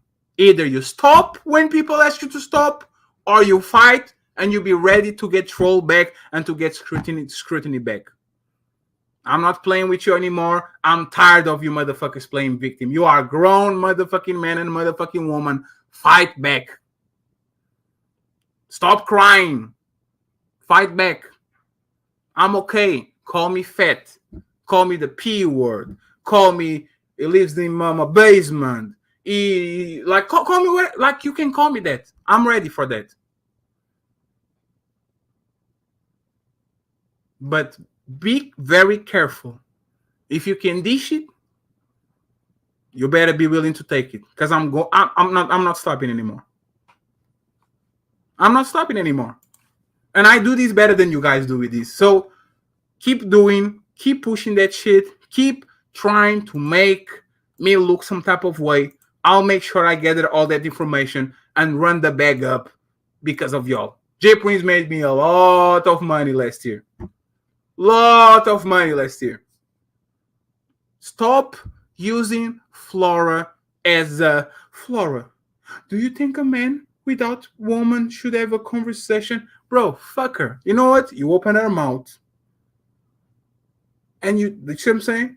It's fine. It's fine. You guys make a tremendous couple. Like, it only ruins the house. Just don't be fighting when you, like, in 2 weeks when you don't get to, like, right? Just don't be fighting in 2 weeks. And then the friends become foes again and all that shit. At this point, it's just sad. So, I don't know what to tell you. I'm trying. Even on my fucking week of friends, I did 14 shows or 13 shows. All of them, for the most part, was ladies first. I was not being messy. I was just kind of making some clips in there to post on the shit, but that shit is going to be deleted anyway. I gave him so much grace. Like, and they can't stop. No matter what they do, at the end of the day, what is Fatty doing? What is Fatty talking about? So, I will start with Tez, because once again, Tez, you can be threatening me like that, bro. I fight you straight up. Tez started saying, you know those white women that come on your panel? I'm going to dox them. Look at this lure, and look at this girl, and look at this girl. You know how fucking of a bitch you need to be to not be able to handle me one-on-one. So then you have to go to my guests that never was it on the show, probably never come back, and try to dox them to get at me. You know how much of a bitch you need to be? How can a leader attack woman because they can't get to a man? J Prince is the same thing. I can handle Fatty. Let me jump on a crowd and try to eat Lou and Ali and all that. You know how a bitch you need to be to do that shit? So on Thursday, we're going to review a little bit of a video that happened between me and Tez, and we go from there. I will just say this, Tez. If you're going to dog somebody, go ahead and dog this white woman, because they are going to call the people on you. You want to dox the Karens? Straight up and do it. When they come and ask me, hey, Fatty, something, Fatty, who was it? I will snitch. It was Tez, bitch, abusives over there. And they will use 911 as a customer, like, you know, when like they use the 911 as a customer service. Hello, 911, I have a problem. I don't care. It's not my fault. You snitch on yourself. You tell that you're going to dox. I take your word because you're not a liar. So if you're going to dox white woman that come on my panel, go ahead, sir. I'm just telling. When they ask me who the person was, I have the video already cut with the name of the channel, with the person in case. You go ahead and have it. And the Karens will take care of the rest. This is the God is my witness. I have nothing to do with this. They asked me who it was. I told them who it was. So wait, man. If you want to play that stupid game, it's on you. I'm just telling you. White woman have a way of dealing with those niggas. If you want them to talk with the people for you, it is what it is. Time out. It's Sunday, sir. No raging today, Joseph. I hope you guys have a happy Easter. I don't celebrate it, but a lot of y'all do, so I appreciate you. Thank you very much for being here. Smooth $5 says, be a man of character so you can raise children that ladies conceive by men with money and no character. A lot of times, no more. Damn, I'm going to repeat it again. Be a man of character so you can raise children that ladies conceive by men with money and no character. A lot of times, no money and no character. That's the paradox. That was kind of why I was looking at Grace and says, Grace, do we really need to be better for ourselves? Because most men like PlayStations in a 2-bedroom apartment. They'd be good. So I don't know. The dating pool roasting podcast gifted us 5 motherfucking membership.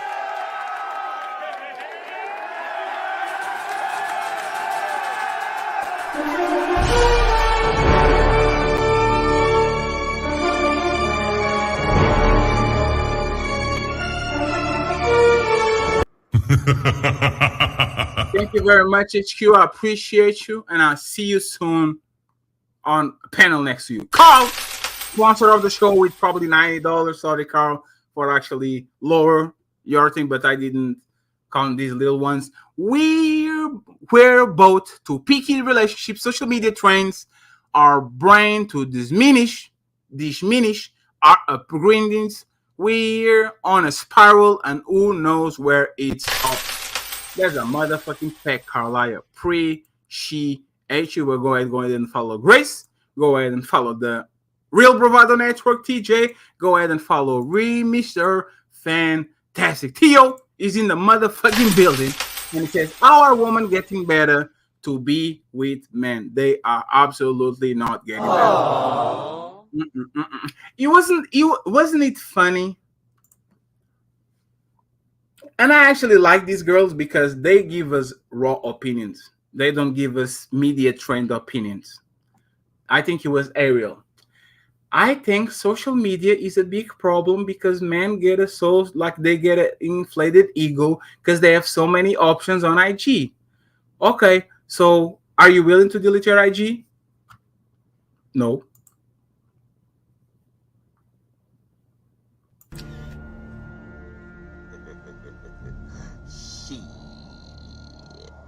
Got your ass.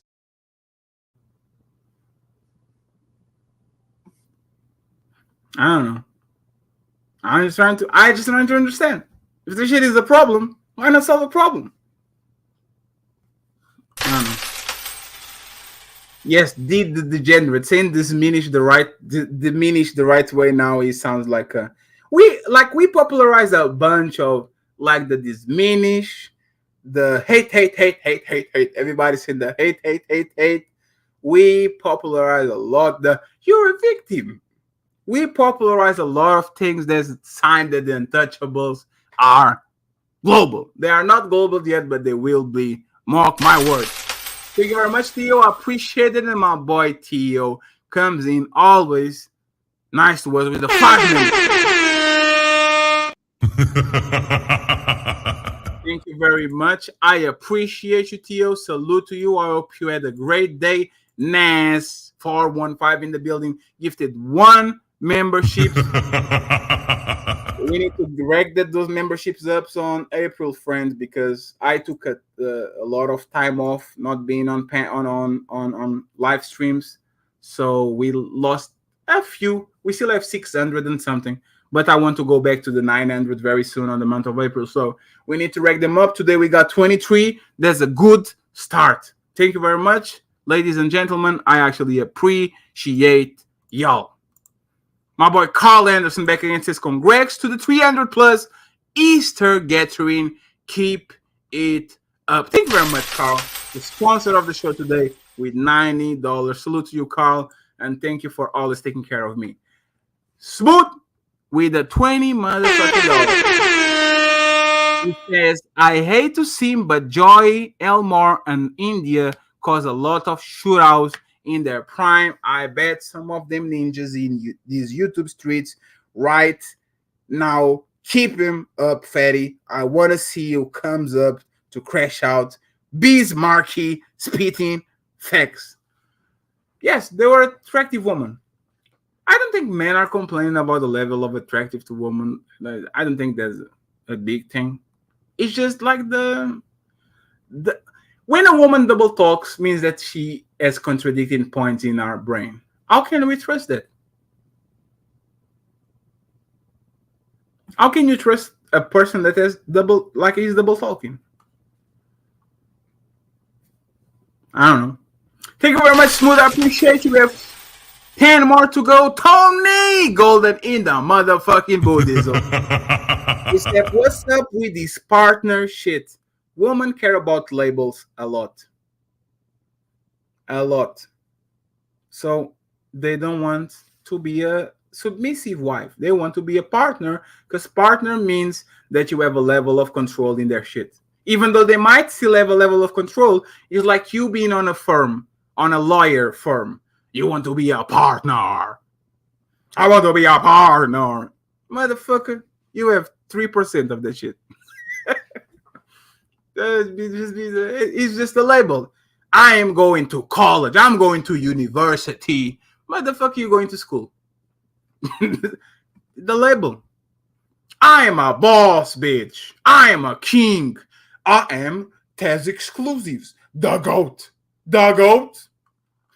Sorry, MVP. Let me play it for you real quick. That's what I'm talking about. That's why he's the MVP.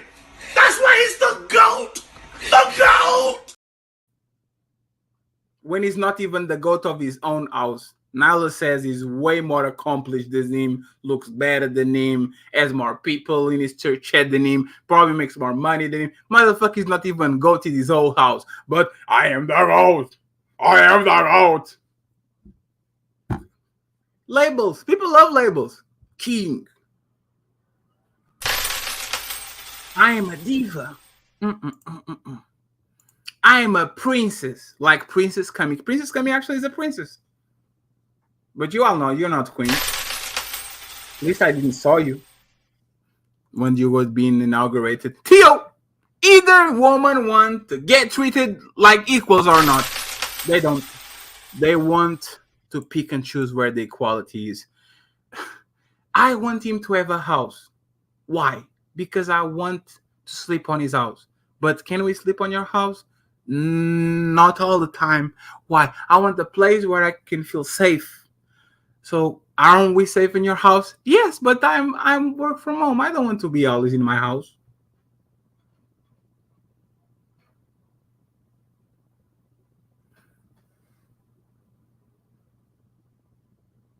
Whenever I'm about to do something, I think, would an idiot do that? And if they would, I do not do that thing. And respectfully, I'm actually not calling them dumb, because none of them, actually them seem like a thinking woman. It's just, sometimes you just want things because you will want things. We have no fucking idea why we want something. A lot of times we say, we don't know what you want. When you get something, we figure out that we don't want that shit. What's up, BB Tom? It's just interesting. But people need to understand that. Oh, the video that inspired the show is this.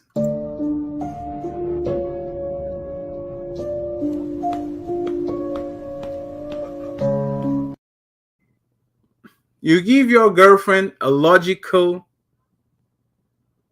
response instead of emotional support.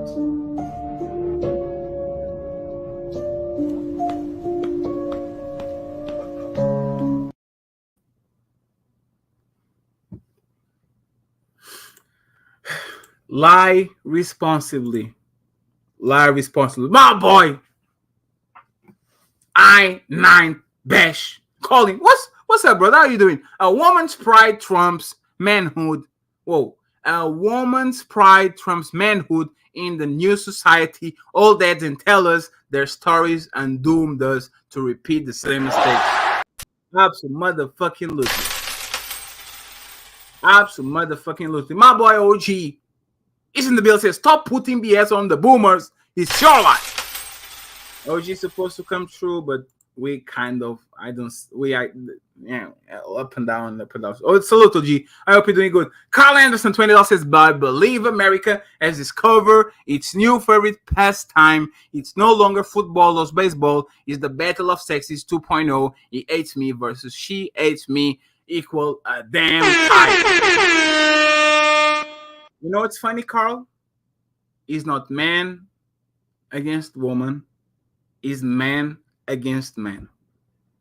Is men that want a fair playing field against the men that are tilting the playing field to the woman's side by enabling whatever they have going on so they can fuck them at the end of the day, protect their daughters, protect their sisters and all that shit. Women are not competition at all. At all. Like there's zero competition at any fucking level. The only time women become competition is when they call a man to solve that shit for them. Either the judge, the cop, the politician that makes the laws, or big brother, or dad, whatever. Women are not competition to men. It's man against man. And there's some motherfucking suckers that ruin the shit for everybody.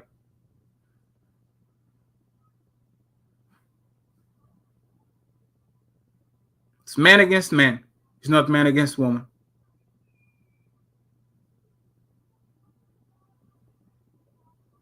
And look at this space, the amount of women that don't fight you, but call and talk with people on the back to weaponize them against you.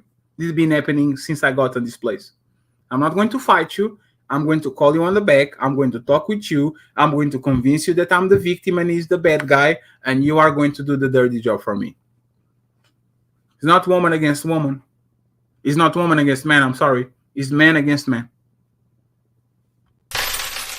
Appreciate you, Carl. Thank you very much. We have Smooth in the building, says, Bees, Marky, spitting. Oh, baby, you should be my wifey, but you say you just a partner. Yeah, you say you just a partner. Jokes aside, TJ's eating, obviously.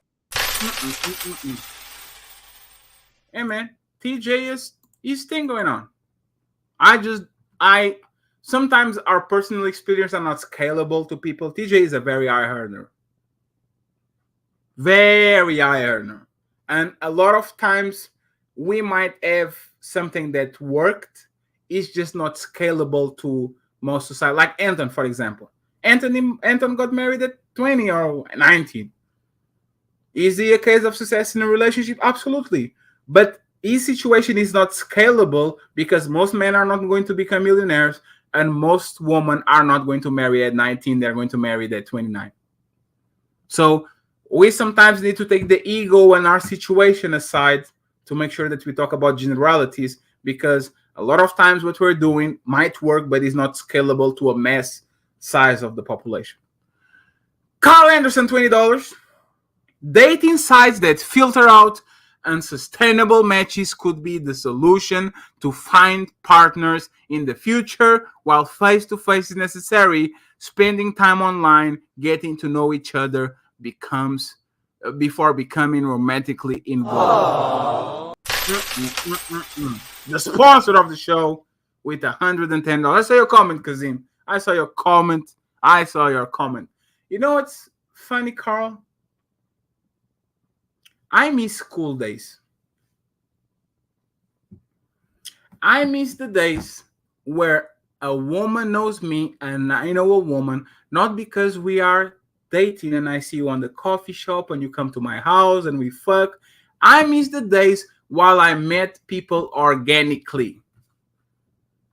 I was in school, you were in school, we were together, there was 20 people around us, and we like each other because we like each other. We saw each other every day, we sent papers to each other, letters, and all that shit. And when I went home, I miss you for 12 hours, and I couldn't be more excited to go back to school so I can see you again.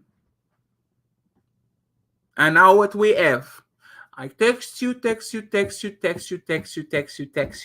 See you in school. Hi, baby, let's be together in town. Let's go to lunch. Let's go home. Let's stay together. You leave. I call you. You call me. You send me memes. I send you reels. You send me TikToks. I send you the invites to go to movies. We go to the movie. We get outside. I called you. I get home. You got home too. You want to be on the phone? We don't have motherfucking time to miss each other. When I'm not streaming, I kind of miss y'all. I'm literally like, damn. What the fuck is fucking Gabriel doing? I don't know what I didn't see Gabriel in 5 days. It's exhausting. Friendships are exhausting. I can even like tell now I know how to put standards on shit. I start the relationship saying, let me give you an example, right? On the last 2 weeks, I'm not answering a lot of IG messages. So they piled up and they piled up and they piled up and they piled up and they piled up. It's not because I don't love you folks. It's not because I don't care for you folks. It's that I kind of understand that what's fucking up my brain when in terms of doing content is not what I do when I'm on camera. It's when I click on the X button and I have to deal with them, right? Let me give you an example of how it hurts. And listen to this carefully so you understand what's going on. I am 5 hours ahead of you guys, right? So I sleep during the day for most part. So you send me a message. You send me a message at 4 p.m. in my country. I have a show in 4 hours. I will answer you. And when I answer you, that is going to develop into a conversation. Now I need to think, should I sleep 4 hours and ignore this person? Or I should talk with this person for 40 minutes and then sleep only 3 hours? And then if I don't answer you, I go to the show. I become tired. I leave the show. And I'm afraid of starting a conversation with you because now I need to work. And I'm afraid that, hey man, if I open this shit, is this going to become a conversation? So I don't answer. And then the next day, I have 7 of those. And then the next day, I have 14 of those. I am trying very, very fucking hard to get a balance. I truly appreciate you guys caring for me. I truly appreciate sending messages on the back. Don't stop doing that shit. I'm not complaining. All the love, all the caring. Are you okay? Are you not okay? I'm just saying that silent mode is going to come off. I'm going to try to be more responsible. Next week, I'm going to answer everybody and all that shit. I'm just trying to get into a space where talking with people offline is not literally kill me. My brain, like, I need sleep. I need a couple of things to figure out. Phase 2 is going to, like, explode probably this page, so there's more social media. Now I'm posting on TikTok, now I'm expanding to Twitter, now I'm doing this and I'm doing that and pre-record it. So I need to be a healthy situation so I can actually talk with you guys longer. I truly appreciate y'all for all the message. Please don't rip my head because I don't answer quickly. I'll try to return to that, but if I don't take it personal, okay? Love y'all, and I appreciate y'all. If you have something urgent to say, send me an email. An email will do it. Like if it's on the email, I will open it. I'll see what's going on. If it's just like a recommendation, it's fine. If it's another thing, I will read it, okay? Send me an email, something urgent. Put urgent on the title. Fatty! Ah! And I will be there. My boy Dope Boy with $20 said Big Booty Juju is in the building, so we're going to time her out for 1 minute. She came in too late. 4 hours. She should be here early. Okay. So, friends, I appreciate you. Thank you very much. Tomorrow, my last day off, like of this little trip. Preparing phase 2. I'm going to sleep so well. I'm going to watch my anime. I'm back to watching series. I'm doing a little bit of cleaning activities, things that I like. So I see y'all tomorrow. I see y'all tomorrow. I'm lying. I see y'all on Tuesday. Tez Abusives. I see you there, sir. I see you there. Special shout out to Top Cat. I see you fighting, sir. and I'm proud of what you're doing. Keep pushing. Keep pushing, sir. You are going to get there. Keep motherfucking pushing. Keep fighting. You got this. You got this. You got this. Ladies and motherfucking gentlemen, if you can bless my Cash App with $2, I would appreciate it. People that didn't send me money today, okay? People that didn't send me money today, not the TOs, because TOs sent 200 and all of that. No, people that didn't send me money today. There's 194 people watching. $1 is enough, but $2 will be great, because there's 297 people watching, and if every person send me $1, there will be $197. Ski. Why don't you guys want to support me? You guys don't support me. Why don't you guys support me? Time out Juju for not following instructions. Time out. Because I said Cash App. And she sent me a super chat, $2. That's not $2, that's $1.33, because YouTube takes 60%, and it takes the American government takes 10% of that money because I'm a foreigner. So you actually send me $1.30. Why? You can follow instructions. You came here too excited, told Cash App $2, and you sent me the super chat. Why? What's up, Najee? How you doing? Hassan, how you doing? I don't get it. You guys can. You see how woman can follow instructions? Women can follow instructions. They are evil.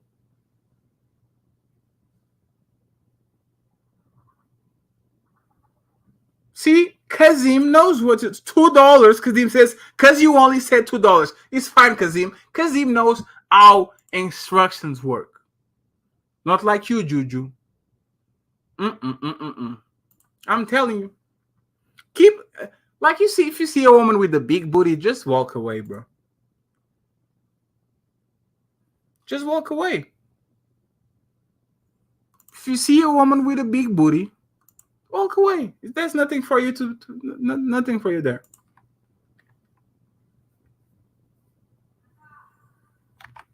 So, friends, Mr. Fantastic coming to our show a lot lately. Let's go ahead and show him some love. Tell him motherfucking Fatty sent you there. They're talking about passports, bros, Aston Alleman and all that shit. So please go ahead and go there. I appreciate you. Thank you very much. D said it's hard, Fatty. Time out for D2 for not having dick discipline.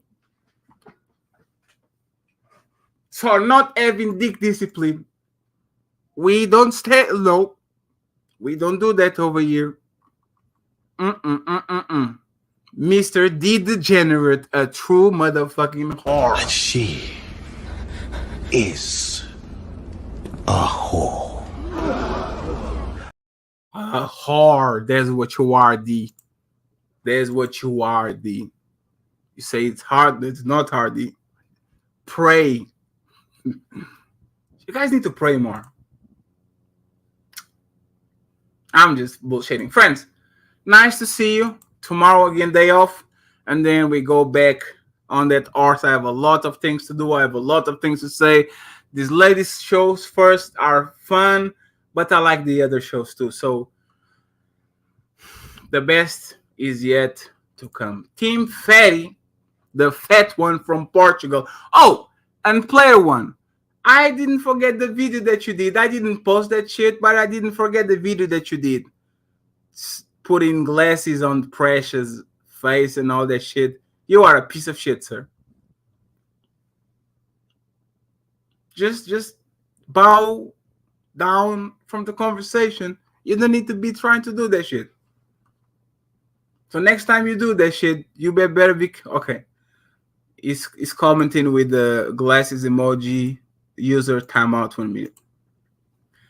So friends, let's go. Everybody, Mr. Fantastic is having a show.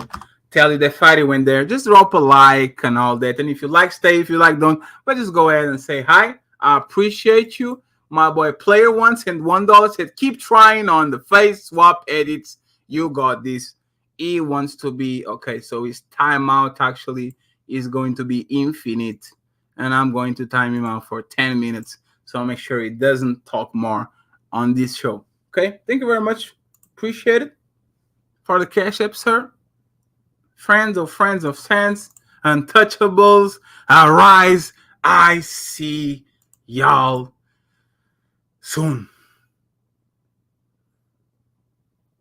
Peace. I'm actually warning people. The only thing that can stop me is YouTube itself. You saying live your motherfucking life. Get that out of your head, that fantasy world where niggas ain't hating on you. You gotta be grateful, you need haters. What the fuck do you think a hater's job is? To fucking hate, so let them motherfuckers do their goddamn job. What the fuck is you complaining about? Bitch, I make my money. Party till I die. With my chin up high. Fuck no, fuck right. Twerk like it's my last day on this earth. Let the dollar make a work. People always hating, but the more they hate, the more I work. Everybody say they're lit, but all they do is showing shit. In my street, like the slaves, bitches always kiss my feet. Stay out of my way, you bitch. I can deal with fake ass me. They thought that I had started. It was over, I had dropped. Bitch, I had my plans out here. I'm only just at my start. You will have to feel me to make me fucking stop. I was already dead again. You can hurt me, only God. Party till I die. With my chin up high. Fuck more, fucking vibe. Twerk like it's my last day on this earth. Let the dollar make a work. How I love in your face, bitch. If you only knew. Ha ha ha. Ha ha ha. Ha ha ha. Party till I die. With my chin up high. Fuck more, fucking vibe. Twerk like it's my last.